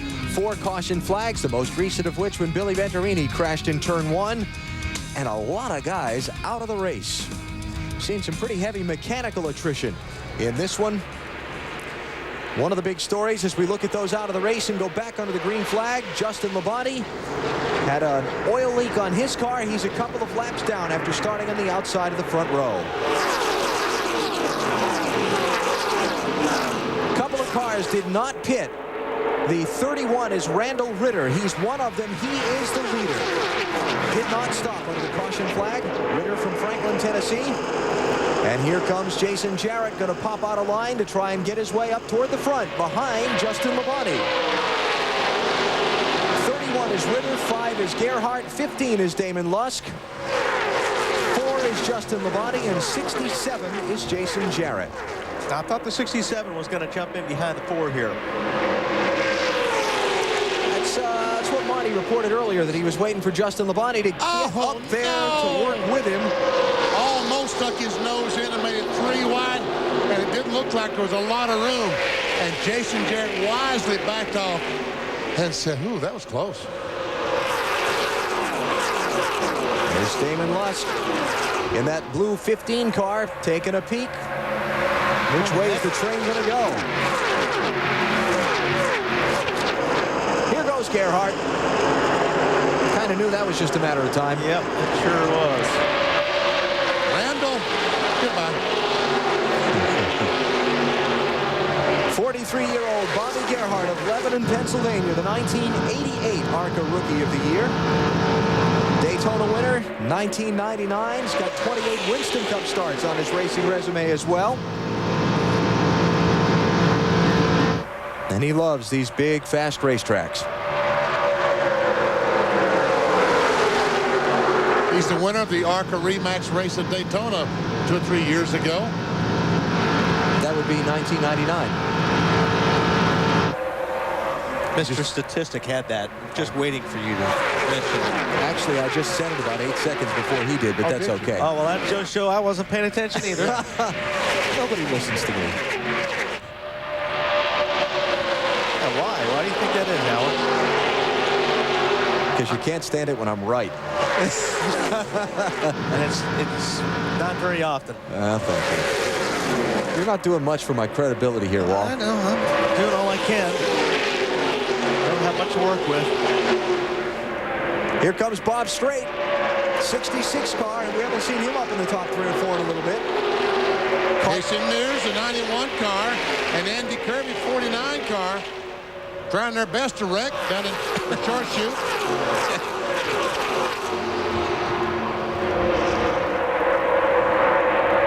This is for 6th place between the 49 and 91. Andy Kirby in that 49 car, 3-time former track champion at the Nashville Speedway.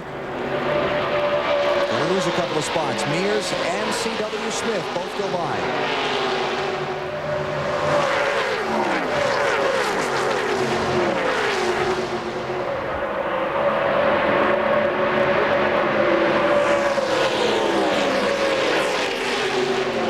Kirby in the 75, Robert Burrows in the 53, also joining in this group. Of course, Kirby and that Bob Shackle in the trouble. One spinning in the tri-oval. Only one car. Randall Ritter. Don't go back across. Good thing there's a lot of asphalt down there now.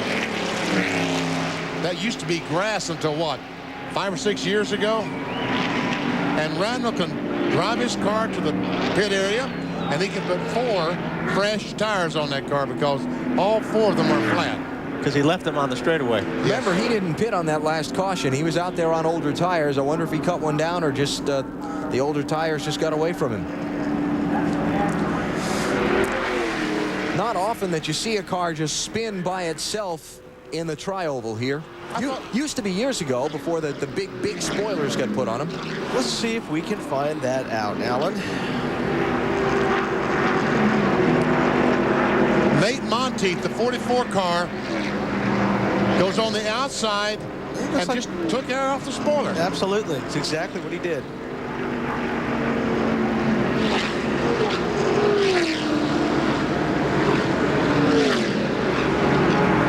And they had a run on him. And when you have a run on a car like that, when you rush up on a car, you actually can lift the rear of the car up. That was kind of after that. They ran up on him. Got behind on his steering at that point. Yep. You know what it says on the quarter panel? Miss Audrey's fried pies. I've never had that. I know you have. How good is it? Not bad. No. Eat fried pies. There you go. Saw that rubber bouncing around? Yeah. And here's where you really do some damage. Trying to get back to the pits with flat tires. Oh, this is the... That's the spin. That's the spin. That's before he spun. I wonder if...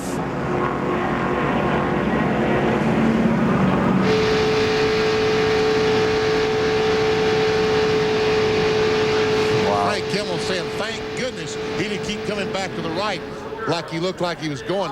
It looks like that Randall's going to have a record to get him back to the pit area. Well, 3 of the 4 tires are flat, so he's going to have a hard time driving that one back around. Liz? Hey, guys, you were talking about the fried pies. Let me give you the story on the fried pies. Randall Ritter, his car is owned by Carl Alexander, who moved from Oklahoma to Tennessee to be near Vanderbilt University to help in the treatment of his 8-year-old daughter, Audrey, who has spina bifida.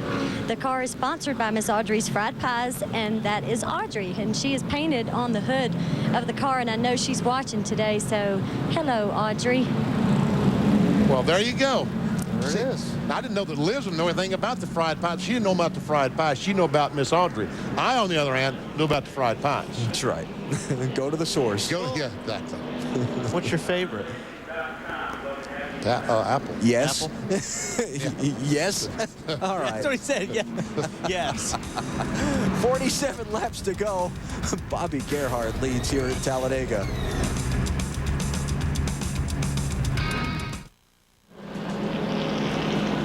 At the Talladega Superspeedway, 68 laps down, 46 to go in today's ARCA 300-miler. And most all of the leaders have stayed on track under this caution. There's Justin Labonte on pit road getting service. A couple of laps down in 23rd position after an oil fitting came loose earlier in the race. While we're having a look at Justin, let's hear from his father, Terry, whom we talked with earlier this weekend about the advice he's given Justin heading into today's race. Biggest thing I told him, you know, just, man, watch out for everything. And, you know, before you see somebody crossed up out there or something, just, you know, be on your toes the whole time. In the ARCA series there, the fast cars some of them are quite a bit faster than some of the other cars, and so they're going to catch some traffic pretty fast. And you know, that's going to be a little bit of a concern because, you know, when we catch cars over here, everybody's about the same speed, but over there, there's some that are a little bit slower, so they're going to be spread out a little bit more. But, you know, like I said, there's 4 or 5 guys there that are really pretty good, so hopefully you can just get in that pack there and stay with those guys. Reaction? That was nice. Kenny. Well, he's talking about the closure rate, and it really is. In NASCAR Winston Cup, there's only 3 or 4 miles per hour between the fastest car and the slowest car. In this deal, you've got 25, 30 mile per hour disparity in speed. And you saw what happened when Billy Venturini wrecked. You had a car that was quite a bit slower, and here comes the pack, and that one split second that Billy didn't turn the car down because Frank thought he was going to drive down there, that's what caused the wreck. As a slower car was involved, although he was out of the way, it had something to do with it. Justin, unfortunately, back in 24th place, a couple of laps down. Randall Ritter's car being assisted back to the garage area. The restart when we come back.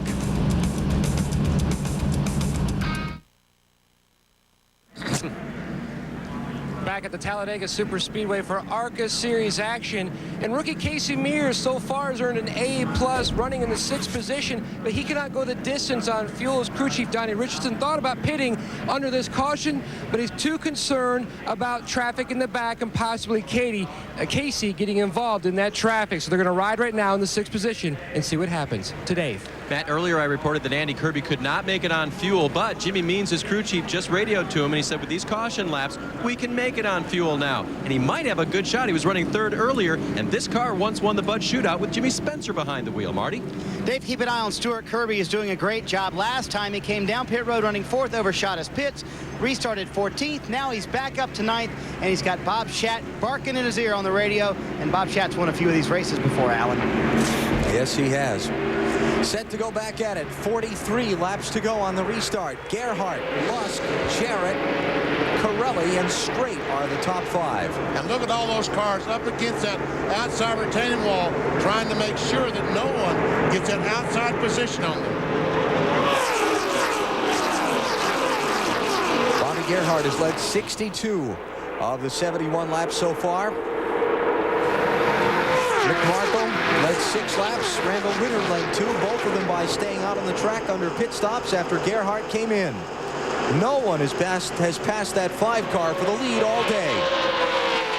Yeah, they're going to have to, I don't even know if they can gang up on him and get by him. I don't know if the 15 and 67, the 2 cars that run in 2nd and 3rd, as Wanda said, both of them together might not be able to pass the 5 car. I don't know what that Gerhardt and his brother Billy have done to this 5 car. But this is the best I've ever seen it run on a super speedway. Marty? Benny, the answer is they've done a lot to this 5 car. You know that 2 months ago, this car was a Chevrolet. They took it to Daytona during an ARCA test for Hoosier Tire, and they said, that's not going to work. We have got to change this to a Pontiac. So they called Pontiac. Pontiac said, sure, here's the sheet metal. They built a Pontiac in just over a little 2 months. And 8 days ago, this car was raw metal. They have pulled 3 all-nighters. And we're not talking about a Winston Cup team. This is 5 guys. They pulled 3 all-nighters to get this car ready for here, and they were so pleased and relieved that it ran well the first lap on the track. It has run very well every lap on the track so far. But he's got 42 to go. Long way from the finish here.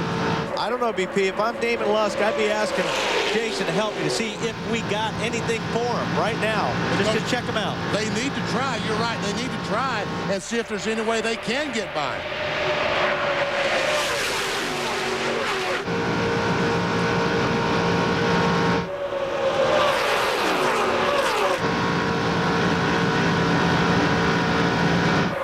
Top 7 cars putting a little bit of a gap on the rest of the pack.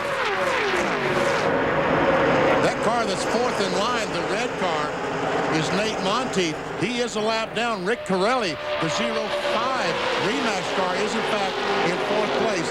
Bob Strait, the black 66, is in 5th. And you've got Casey Mears in 6th. Andy Kirby in 7th. Stuart Kirby in 8th. Frank Kimmel in 9th.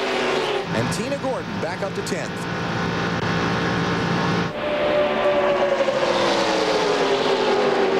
'44 car Monteith, young driver, 19 years old. Been running local weekly competition around the Bristol, Tennessee area this past season. Comes from a go-karting background, as so many young drivers do.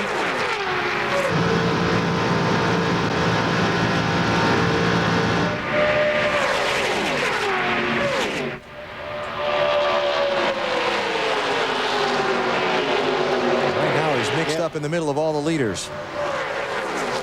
Guys are going to have to work together on this deal. And Corelli tries to get on the inside of the 44 and allowed Bob Straight to move up on the outside and take that position away. And Kirby, the 49 car, on the bottom, the 3 wide in the trial. Oh, it's going to be close.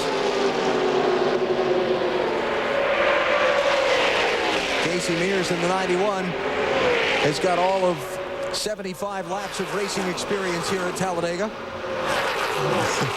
Frank Kimmel had the fastest speed that time, back in the 9th position.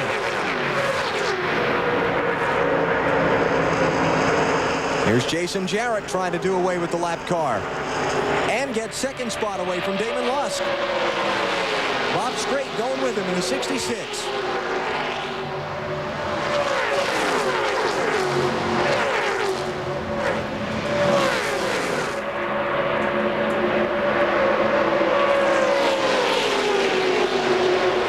Jarrett to second, Straight to third. Here's Andy Kirby in the 49 to fourth. And Stuart Kirby going to try and fill that spot down low also. Frank Kimmel closer to the front than he's been all day. And Tina Gordon goes by Damon Lusk. That's Tina in the black number 22. And now Corelli and Lusk going to try and pick their momentum back up and get going again. Plenty of time to get back up there. 38 laps to go.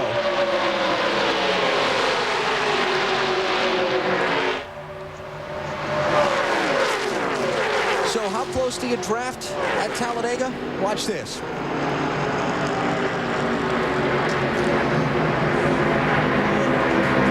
Bump. At 190 miles an hour.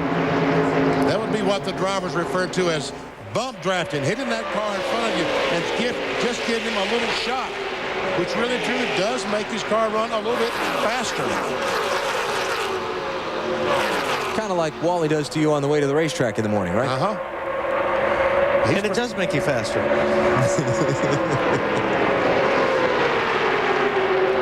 77, Chad Blunt on the lead lap, trying to get a spot from Damon Lusk in the 15. This is 10th place. Mike Buckton, 28, out of Ann Arbor, Michigan. He's on the lead lap. Let's go to Dave Burns. Alan, Norm Benning pulled the car back in an opening in pit road that isn't normally used to pull the cars off the track, and had a little trouble getting it turned in. And sure enough, he was suffering from a little heat exhaustion, and so medical team is going to go ahead and help Norm out of the car now and attend to him. In doing so, as he was coming in, he swiped the fencing a little bit, actually ran over our pointer PK, who sends a signal back across the track from my camera here. PK is being checked over as well. We're pretty sure that his foot is okay. They just want to take a look at it. But Norm, suffering from heat exhaustion, really didn't have full control of the car when he brought it by. Man. Probably the outside. I suppose. I mean, the car is not hot enough out there that we should have some trouble with heat exhaustion today, but. So maybe getting some fumes inside the car. And that a problem for Norm Benning. We'll hope he's okay. Liz? I'm with Bill Venturini, or Billy Venturini. Billy, you took a good little lick out there. You okay? I'm feeling fine. The Golden Bear Golf, Garth Brooks Chevrolet was running really well. We were pretty good today. Had a little problem with overheating at the beginning, so I had to let the car drift to the back. And then we got right back up there, ran all the way back up, probably about 10th or so. And we were plenty good to finish in the top 5. I was kind of disappointed. Justin kind of hung me out right there, and then I got stuck next to Frank, and it wasn't Frank's fault. It was just one of them deals where we went down the corner. I had a slow car on the inside that was, so I couldn't get down as low as I wanted to. We went in close. He had a little bit of air off my front nose, and he came down, I came up, and we touched, and I wrecked, and he keeps going. So at least got the better end of that deal for him. But we'll go on to Atlanta. We're going to run good there. I think we're going to win that race. I'll go ahead and say it. We come close in Charlotte. Our team's really been hot lately. Had a problem here. We got to stay away from these TNT races. You guys are doing Atlanta, so maybe we won't have as good luck as I want to have, because I've been here at Charlotte in this race, and good cars, and end up sitting here wrecked and talking to either you or Matt or whoever too soon. Shame on you. you. Lucy has a good humor about it, Alan. All right, Liz. Billy, we're going to be in Atlanta live. Do your best. Bobby Gerhart has dominated the ARCA race in Talladega today. He's got 34 laps to go to try and hold off Jason Jarrett.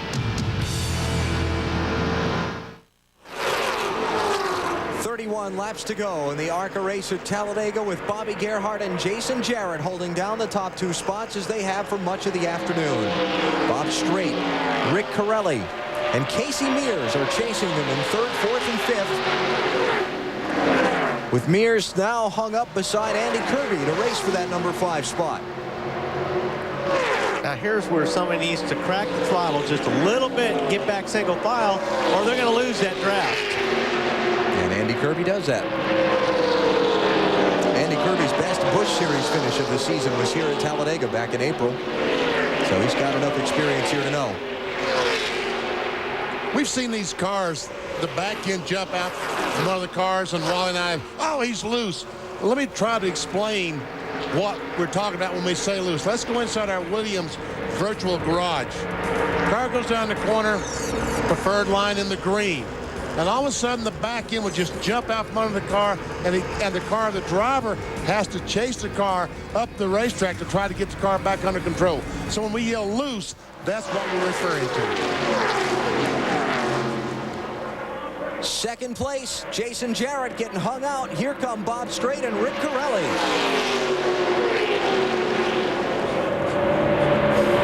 One of few laps all day long where Jarrett hasn't run in second place. Shuffled all the way back to 4th. I wonder if all these cars can make it the rest of the way if it should go green.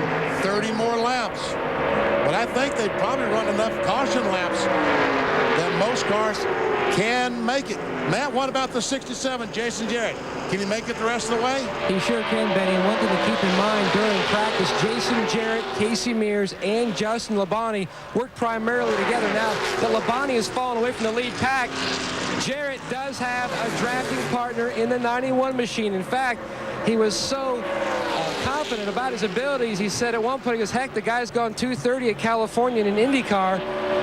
ARCA racing at Talladega shouldn't be that tough, but he's very confident, and he knows he's got a dancing partner. The 91 will work with him. Well, he's got to catch up to him first, Matt. And he's about 8 or 9 car lengths behind. Bob Strait up to second. Man with a winning ride here at Talladega in the past. A couple of years ago he did it. He knows what it takes to get it done.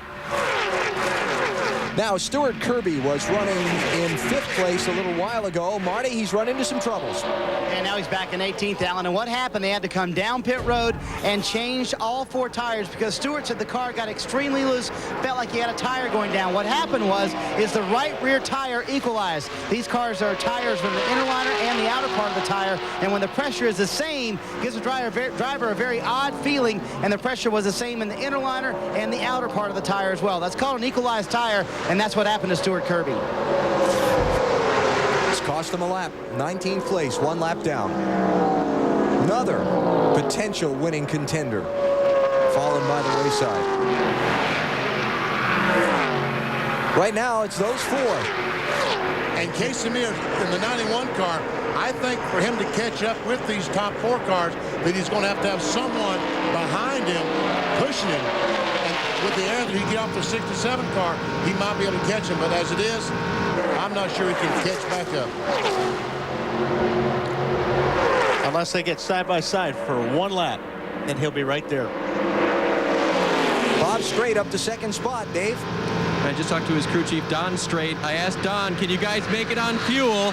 He said, not sure. He also went over and he talked to the crew chief on the 05 car and asked if they could work together. And Kevin Buskirk, the crew chief on Rick Corelli's 05, said it's too early to talk about that. We're just riding right now. Not sure. Not sure means no, probably not. It's going to be close. Well, let's add that element of drama into the finish of this one. Does anybody have enough to pass Bobby Gerhart, and whose fuel will hold up to the checkered flag? Closing in on the finish at Talladega, 26 laps to go.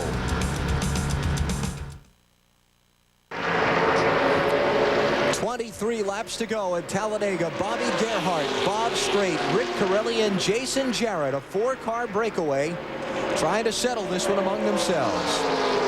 Moments ago, close call here in the Tri-Oval, coming down to the start-finish line. The blue car, Damon Lusk, and Robert Burrows, the red car, almost get together. Lusk saw him coming, veered rapidly away from him, and almost spun out. And did some damage, it looks like, to that right front corner. This is 6th place. Frank Kimmel in the 46 and Andy Kirby in the 49. That's 6th, 7th, 8th, 9th, 10th. Keep going, 11th, 12th, right there.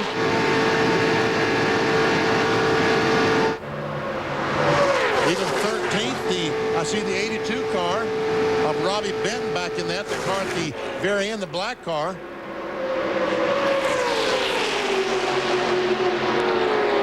A 22-year-old kid, his dad has been with Robert Yates for a long, long time as a weekend warrior. And Robert helped his dad get this car down here for Robbie Benton in the 82. On board Chad Blunt. The Braun Mobility Products. Oh, wow. Nate Monteith comes down. They almost make contact. Benton goes by. Here comes Robert Burrow. Little Talladega lesson there for Chad. Yes. Damon Lusk on pit road. That damage, trying to repair that damage, Wally, that you were talking about. Your race car's got a fender bend. What's that? Your race car has a fender bend. I know it. They don't like that. And you didn't even do it.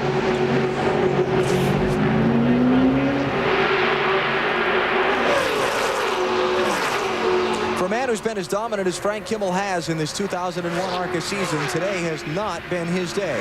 He has never been a threat to get up and race for the lead. He said that his car, the car he has, the car we're riding along with, was very, very good in Daytona. But after Daytona, that's when the ARCA officials made a rule change about the height of the rear of the car. And once they did make that rule change, the Chevrolet and Fords have not been nearly as competitive as the Pontiacs because of the position of the rear spoiler after the rule change. They basically raised the rear of the car up. The Ford and Chevrolet and Dodge spoilers protruded higher in the air about 2 inches more than the Pontiac because the Pontiac rear deck lid has a dip in it, which allows the spoiler, the center of the rear spoiler, to be about 2 inches lower.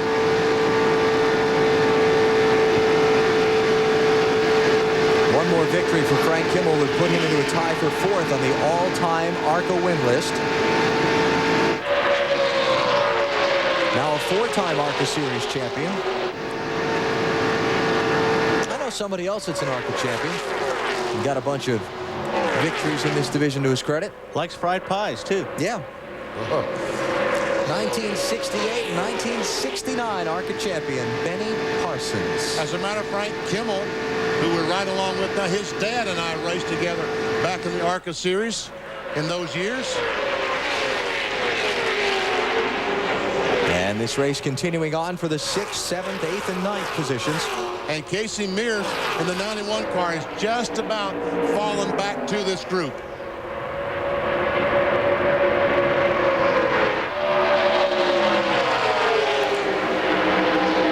Tina Gordon talked about it at the top of the broadcast. She is running on the lead lap in 14th place right now, Dave. And Alan doing what she is supposed to do, which is to stay in this race, to stay on the lead lap and get laps right now. However, I just talked to her crew chief, Bob Bissinger, who says there's a little miss in the motor. They've been trying to diagnose it. She flipped the switch inside the cockpit, which changes the ignition boxes to try to get the fire back in the motor or try to get that skip out of it. Hasn't helped so far. They thought about coming down pit road to change the boxes out, but as long as it's still green and as long as it's still running, Tina's out there getting her laps. When you've never raced here before, the object is to finish all the possible laps. It makes your experience, next time you come back, you know what to expect and you know how to go racing. Make it a lot easier the next time by. Casey Mears As I said, this group is catching him. Well, guess what? They have now, in fact, caught him. And he's lost 4 spots. And maybe there's a couple of more. C.W. Smith by him. Bobby Benton up to the outside. And we're down to 17 laps to go. Bobby Gerhart has led all but 8 laps of this one so far. He's got to lead twice that many more to come back to the checkers.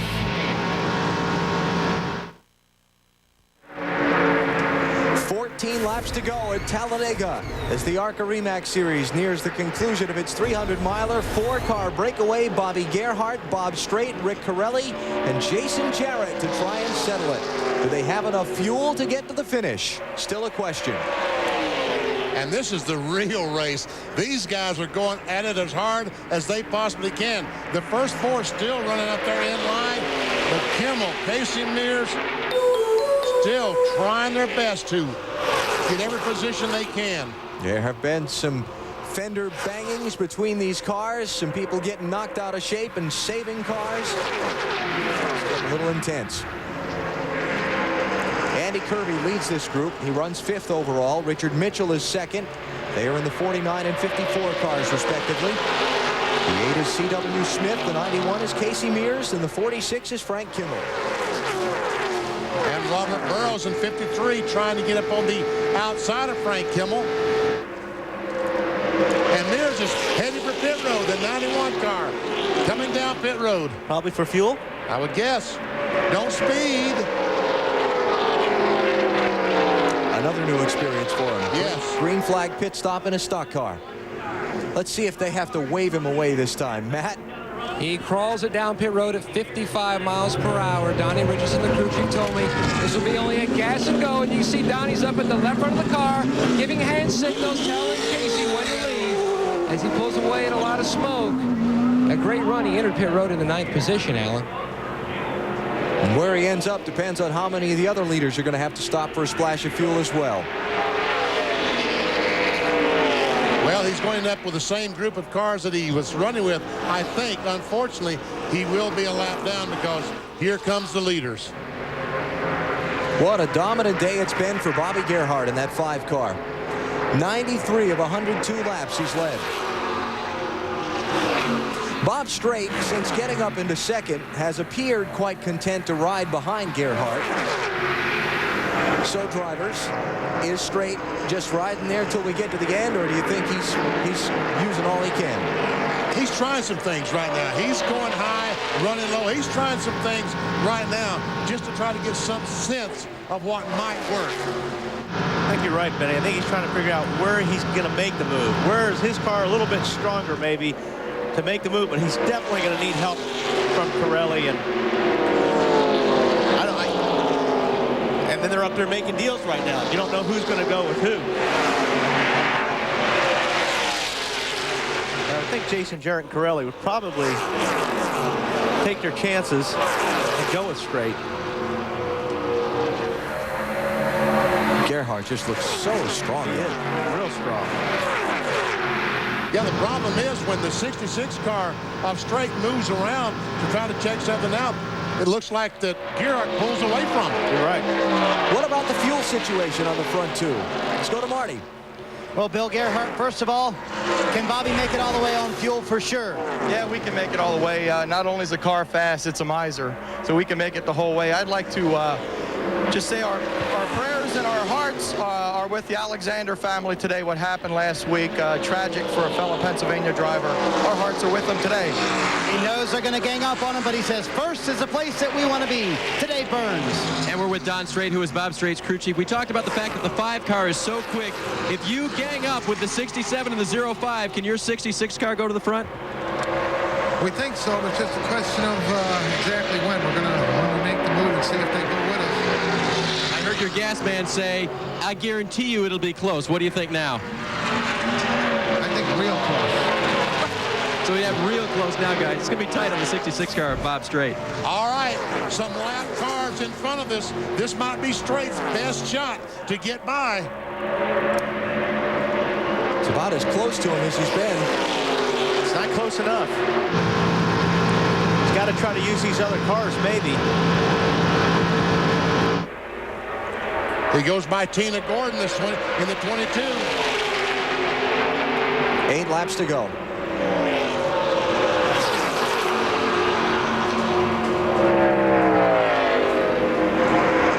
Tina's done a good job today. She's going to finish all the miles if she keeps it together these last 8 laps. And she's done a good job. Casey Mears has 2 as they put him another lap down, or a lap down.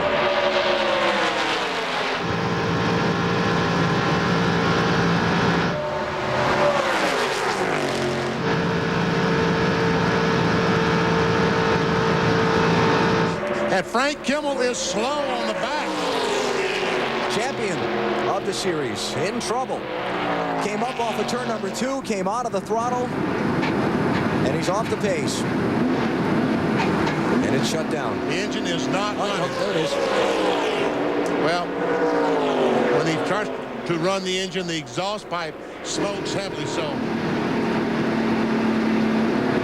Whatever it is, it's not good. Not a good day for Frank Kimmel.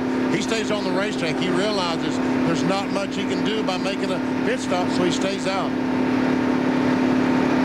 At the same time, you've already won the championship of the series. Why ruin the engine further? Shut it off. Take it behind the wall. Those things are expensive. He's going to ruin it further if he keeps going. Yeah. Yeah, he's just tearing it to pieces now. So a bad day for Frank Kimmel. Dave? Well, I've been listening to Frank Kimmel. Of course, they're trying to diagnose it while he's behind the wheel, and their spotter and their crew chief, and really all they know is that it's something internal in the motor. They just asked him if he had oil pressure. I didn't get the response, but I don't think it's good. Oh, he's got oil pressure, but my guess is a burned piston. That would just be a wild guess. So Kimmel will continue to putter around here. See what kind of a finishing result he can get. The lead, Bobby Gerhart, still with Strait and Corelli and Jarrett behind him. The lap car of Casey Mears is tagged along. Lap traffic ahead, and 5 laps to go as they come to the start-finish line.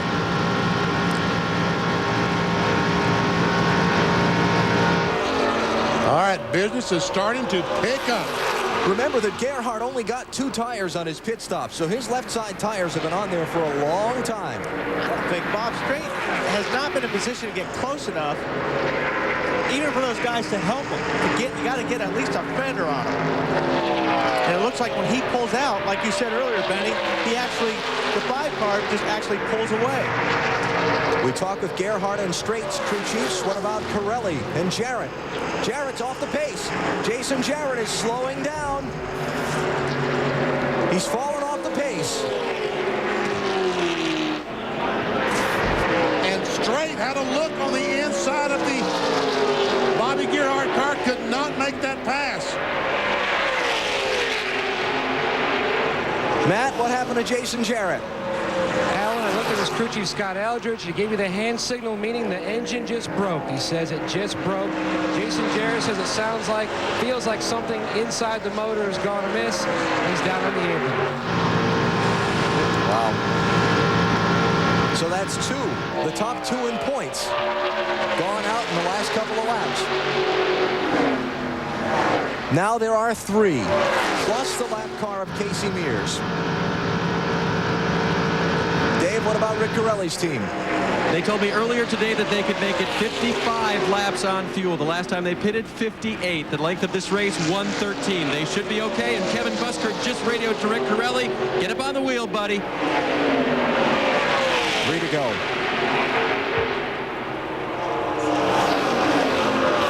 All right, Wally, Benny, you're Bob Strait. You've been watching his car. You're behind the wheel of that machine. What do you do? I've been trying everything I can do for the last 2 or 3 laps, but I don't have enough for it. No, there's nothing he can do because he just doesn't have enough car to get up alongside. Caution flag is out. Jason Jarrett's car is going to be stopped on the track. The caution flag will come out. Now Now they're trying to get back to the line. They're coming back to 2 laps to go.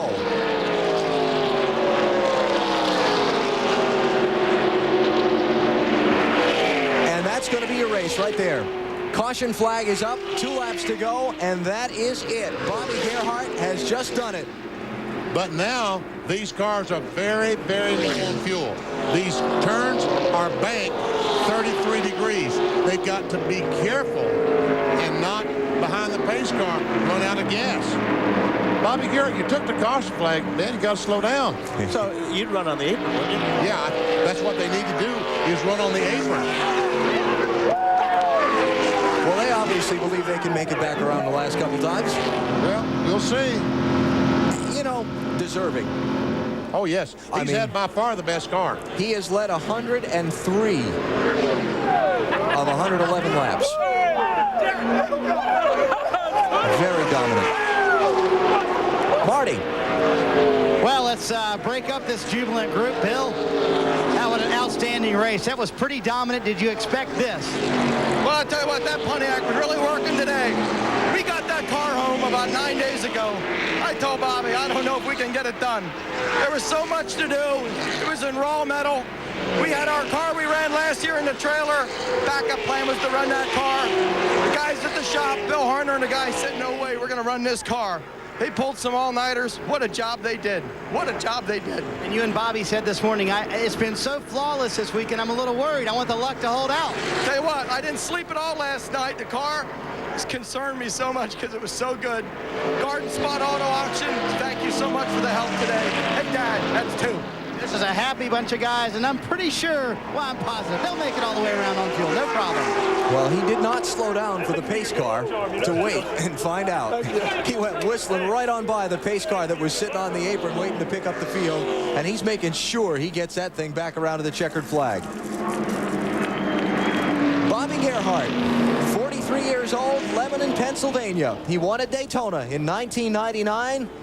He's going to win at Talladega in 2001. Checkered flag and caution flag are up. And here he comes to take him. Bobby Gerhart has won the Food World 300 at Talladega. That's about as close as Bob Strait has been to him all day.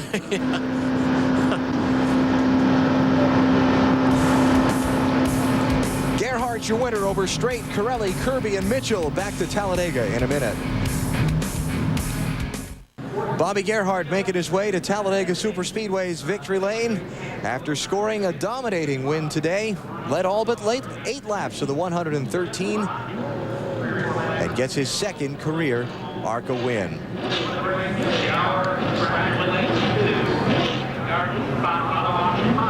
Pretty strong performance. Let's take a look at the finishing results while he makes his way to the winner's circle.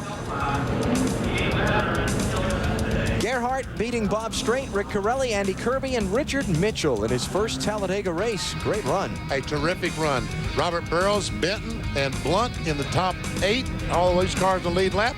Casey Mears and Tina Gordon will finish 10th today in her first Talladega race. Nate Monteith, 11th. Stuart Kirby, after the late stop for tires, wound up a lap down in 12th. Jason Jarrett, 21st, after falling out.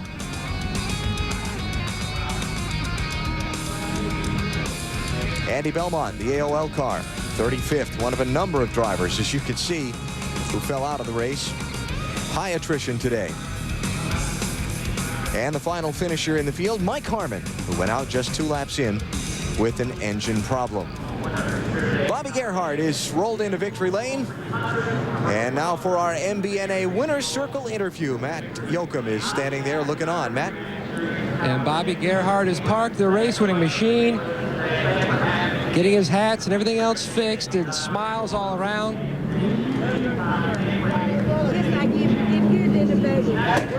No sticks on top of the car here. I'm sure he'll probably jump up on the window.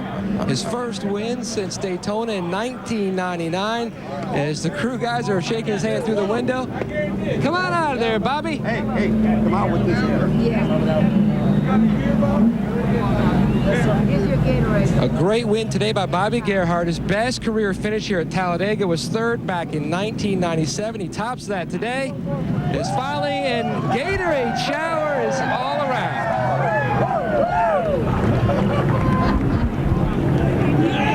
And there he does. He climbs up on top of the car. Congratulations, Bobby. Does it make the win even more satisfying knowing what a dominant car you and your team had here today? Well, let me tell you something. This race team put its heart and soul into this thing for the last 2 weeks. I mean, 24 hours a day, 7 days a week, just nonstop. These guys work their guts out.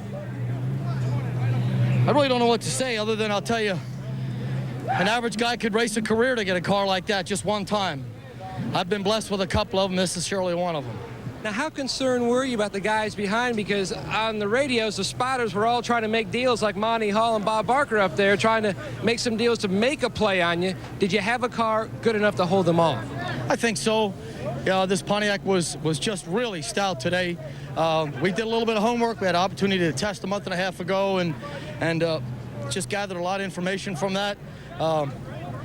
Did they have anything for me? I really didn't think so. I knew our problem was going to be lap traffic. I don't know if you got any of them camera shots. Oh, it was close a couple times, but Jason ran one heck of a race. He really did. Our cars were really better together.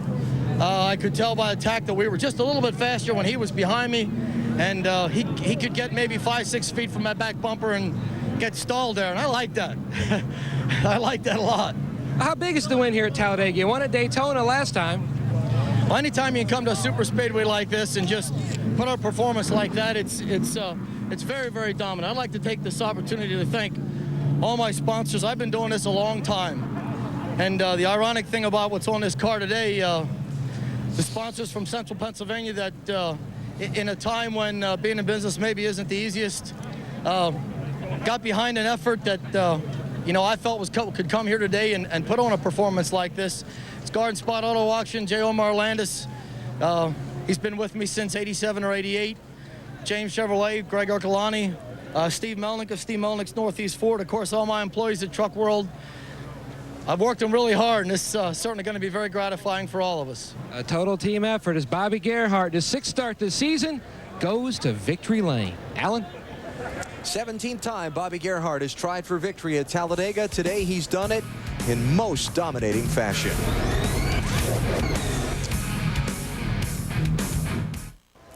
Our aerial view from the Budweiser.com airship is brought to you by Smooth Bush Beer and Easy Drinking Bush Light. Bush, the proud sponsor of the NASCAR Bush Series for 20 years. Let's take a look at our race recap of today's ARCA RE Series action from here in Talladega. 41 drivers went to the green flag about an hour and a half ago.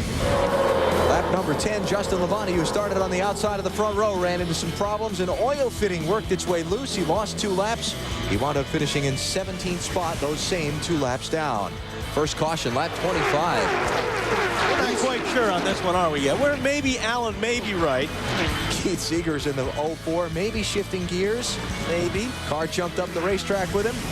That was Bob Kelly also on the 17 involved. And then Chuck Webber in the 24 car loses it coming off turn 4. The right rear tire was flat, caused that spin. Did the triple axle. This was the big one, lap 57. Billy Venturini and Frank Kimmel get together. Venturini right up through traffic, and somehow nobody else gets involved. He was okay, but a very hard shot ended what would have been a top 10 finish for him.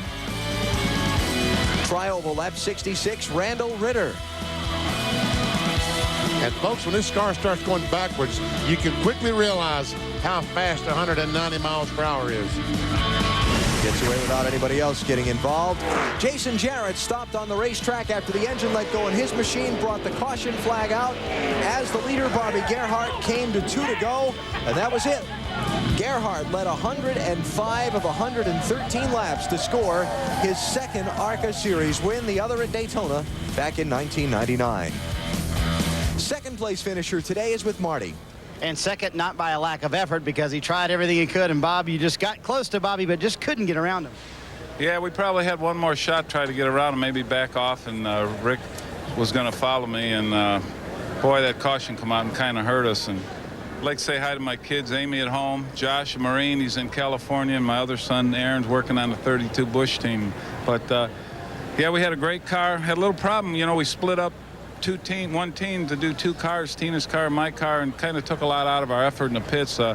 We started back each time, but had a good race. Car got up there, and Bobby was awful tough. The rule change kind of helped the Pontiacs, and boy, same car we had last year. I'm real pleased with it, and taking the second's pretty good. And in his last 3 Speedway races, not too bad. First at Atlanta last year, second at Daytona earlier this year, second today, Alan.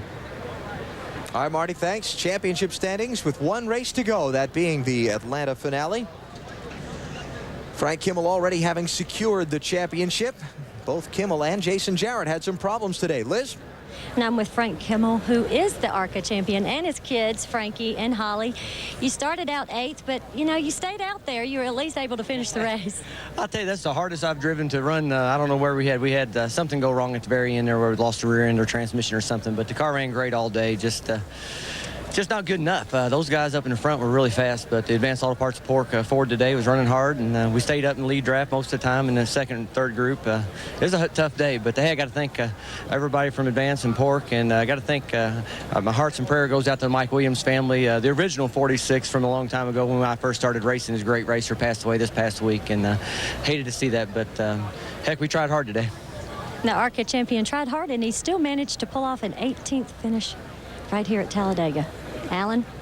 All right, Liz, thanks. And again, 1 race to go for the ARCA Series. It comes up in Atlanta on November the 17th. You'll see it on TNT. Back with more in a minute.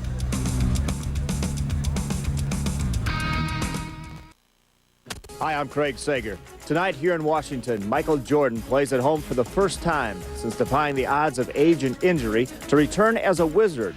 It also marks his first appearance as a player on national television since leading the Bulls to their 6th title. The game will be on TNT, and here's what to expect from Michael's coach, Doug Collins. Early in exhibition, we have tried to build him minutes-wise, and he's played in short spurts. Played him a little bit more the other night, 32 minutes. Tonight, hopefully he can get some minutes on the floor. It's our first game at home in front of our fans. We're using him very much as a low post player. He's our best low post player, and we try to run our early offense through him to get that ball as quickly to him and to see how he's going to be defended and let him attack early. The Wizards, with Michael Jordan working his magic, tonight against the New Jersey Nets here on TNT. Now back to Talladega. All right, Coach Collins and the Washington Wizards. Michael Jordan tonight, 8 Eastern Time, part of the NBA preseason doubleheader on TNT. I wonder if MJ will listen to what Doug Collins, the coach, has to say. I think he respects him enough, too, don't you? He hired him. He hired him. That's exactly right. So he will listen to it. There you go. Let's get out of Dave Burns. I'm with 3rd place finisher Rick Corelli, and he started the back game in front, went to the back game in front, but at the end, you really didn't get a chance to show your stuff, did you? No, that's true, but I mean, one thing about it, I had a lot of good racing out there. I mean, I've seen all angles of it. I drove by my pits one time, and came to the back, went to the front, and way too tight. The guys made great adjustments in the pits. Kevin did from Schrader's crew helping me this weekend, and I'll tell you what, these guys built this car at home. Greg Perky put the body, and you know, I had a 100 motor. We had a problem. That's why we had to start in the back, and you know, we broke a crank, but, you know, hey, this one that he gave me rang like a song, you know. So what can I say? We got out there, and fortunately, 3 to go, you know, and the yellow come out, but, you know, Talladega, who knows what's going to happen at the bottom of it, you know. So maybe get Dyson, but, you know, worst finish we could have was 3rd, but unfortunately, we didn't get a chance to get up there. And when the NASCAR Craftsman Truck Series and the Winston Cup Series and the Busch Series go to Phoenix next week, he's going to be driving a truck. So keep your eye out for Rick Corelli. Liz? I am with Alabama's very own Tina Gordon, who made her first start today. Hey, what a great run. You finished 10th. Wasn't that great? Hey, I got to thank these women in the bathroom. I had to go to the bathroom so bad, and they let me break over here. So thank you, women. But was this not great? This is a great team. Phoenix Racing. I couldn't ask for a better car, better team. Sponsors, Sticks and Stuff Furniture, Ashley Furniture, Inland Buildings, Big Daddy's Barbecue Sauce. I mean, they just, if it wasn't for them, I wouldn't have been able to come in. This is the best thing that's ever happened to me in racing. And we did exactly what we wanted to do. We wanted to come out and just get our laps and just learn as much as we could and get the experience and finish the race. And that's what we did. And we did in top 10. You did great. And Shauna Robinson came over and gave you some advice. What'd she say? Yes, she did. Actually, that was the first time I'd ever met Shawnee. She's super nice, really nice. I was a little bit nervous before the race, and I'd asked her, and I think she said her first attempt on this super speedway was back in '88, and she said it's just normal to be nervous and everything, but just be patient. Get out there and just run your lines and be patient. A great run for her. And hey, Benny and Alan, will they let me cut in line so I can go to the bathroom? No. You know, at Talladega, it's tough to break in line anywhere here at the racetrack. Isn't it, BP? Exactly right. You see those cars lined up on the racetrack? It's difficult to cut in line. Okay, we'll take a break here. I wonder if I can go cut in line myself. We'll be back.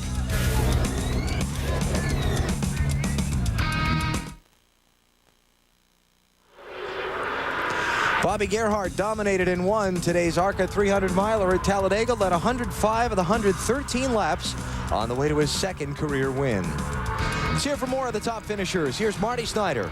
And a fine job by the young Casey Mears. And how was that first stock car experience today at Talladega, no less, Casey? I had a great time. You know, I learned a lot and just had a lot of fun. You know, the whole thing this weekend was just to learn as much as we possibly could, get in all the laps, get all the experience that we possibly can. And, you know, I just learned a ton. You know, I really want to thank the Wellville Jesel team.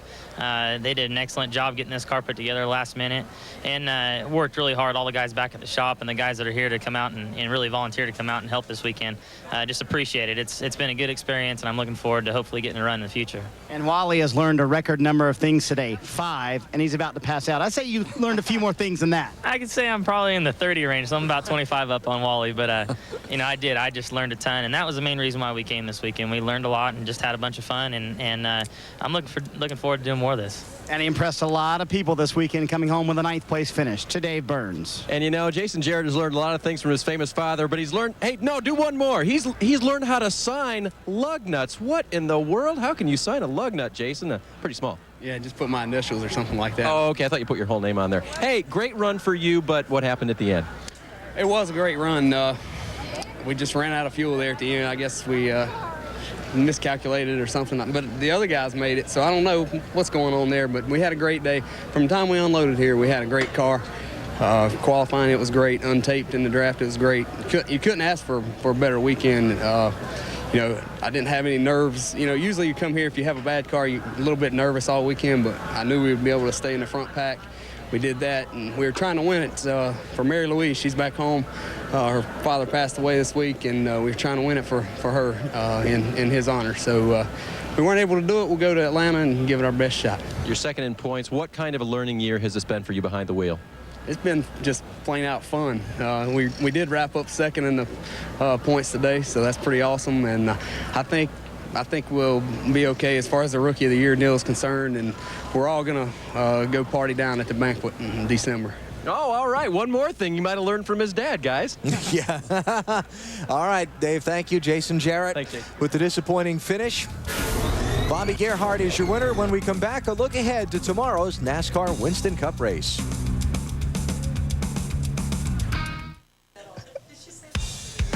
ARCA Series Racing from Talladega on TNT is brought to you by Napa. We keep America running. By Stacker 2, the world's strongest fat burner. Burn fat, crush cravings, and supercharge your energy. And by Castrol Syntec Full Synthetic Motor Oil. Protects in ways other oils can't.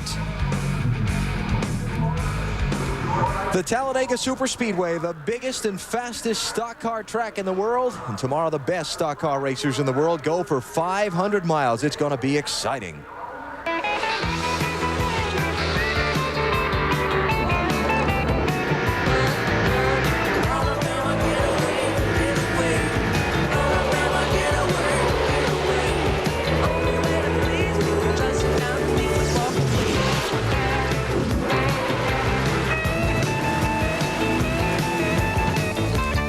Sports 500 from Talladega, presented by Dodge, 12:30 Eastern Time tomorrow on NBC. And if you've never seen a race from here, this is one you've got to see. It's unlike anything else you could experience. I mean, we see the cars 3, 4, and probably 5 wide tomorrow, and 43 guys sitting out there holding the steering wheel, terrified almost every inch of the way because they're all concerned about the big one, the big crash that can happen.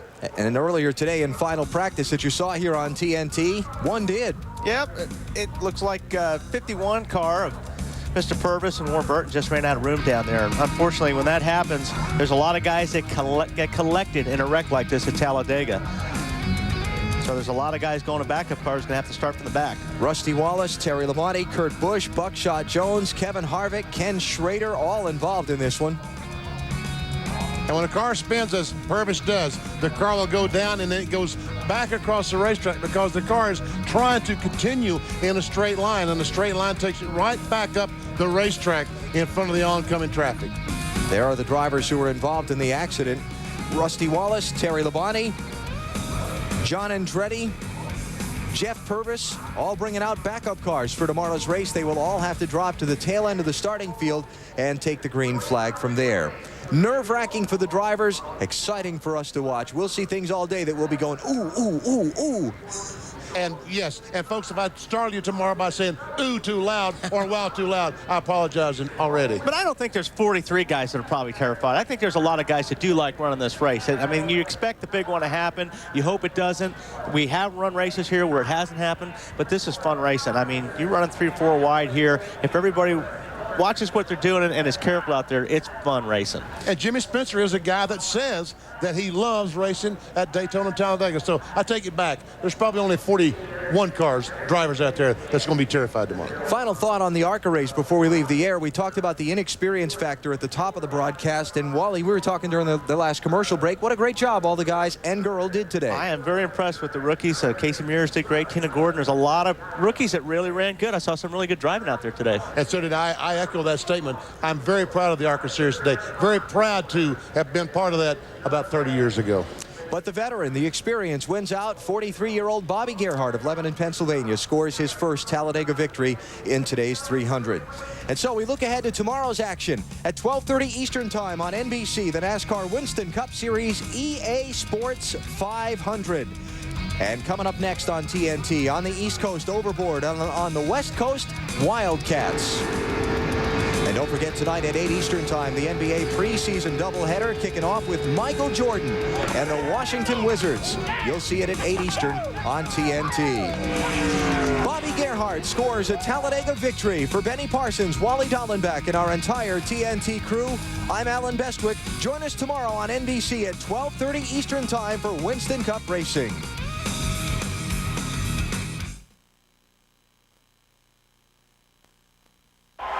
This has been a presentation of TNT Sports.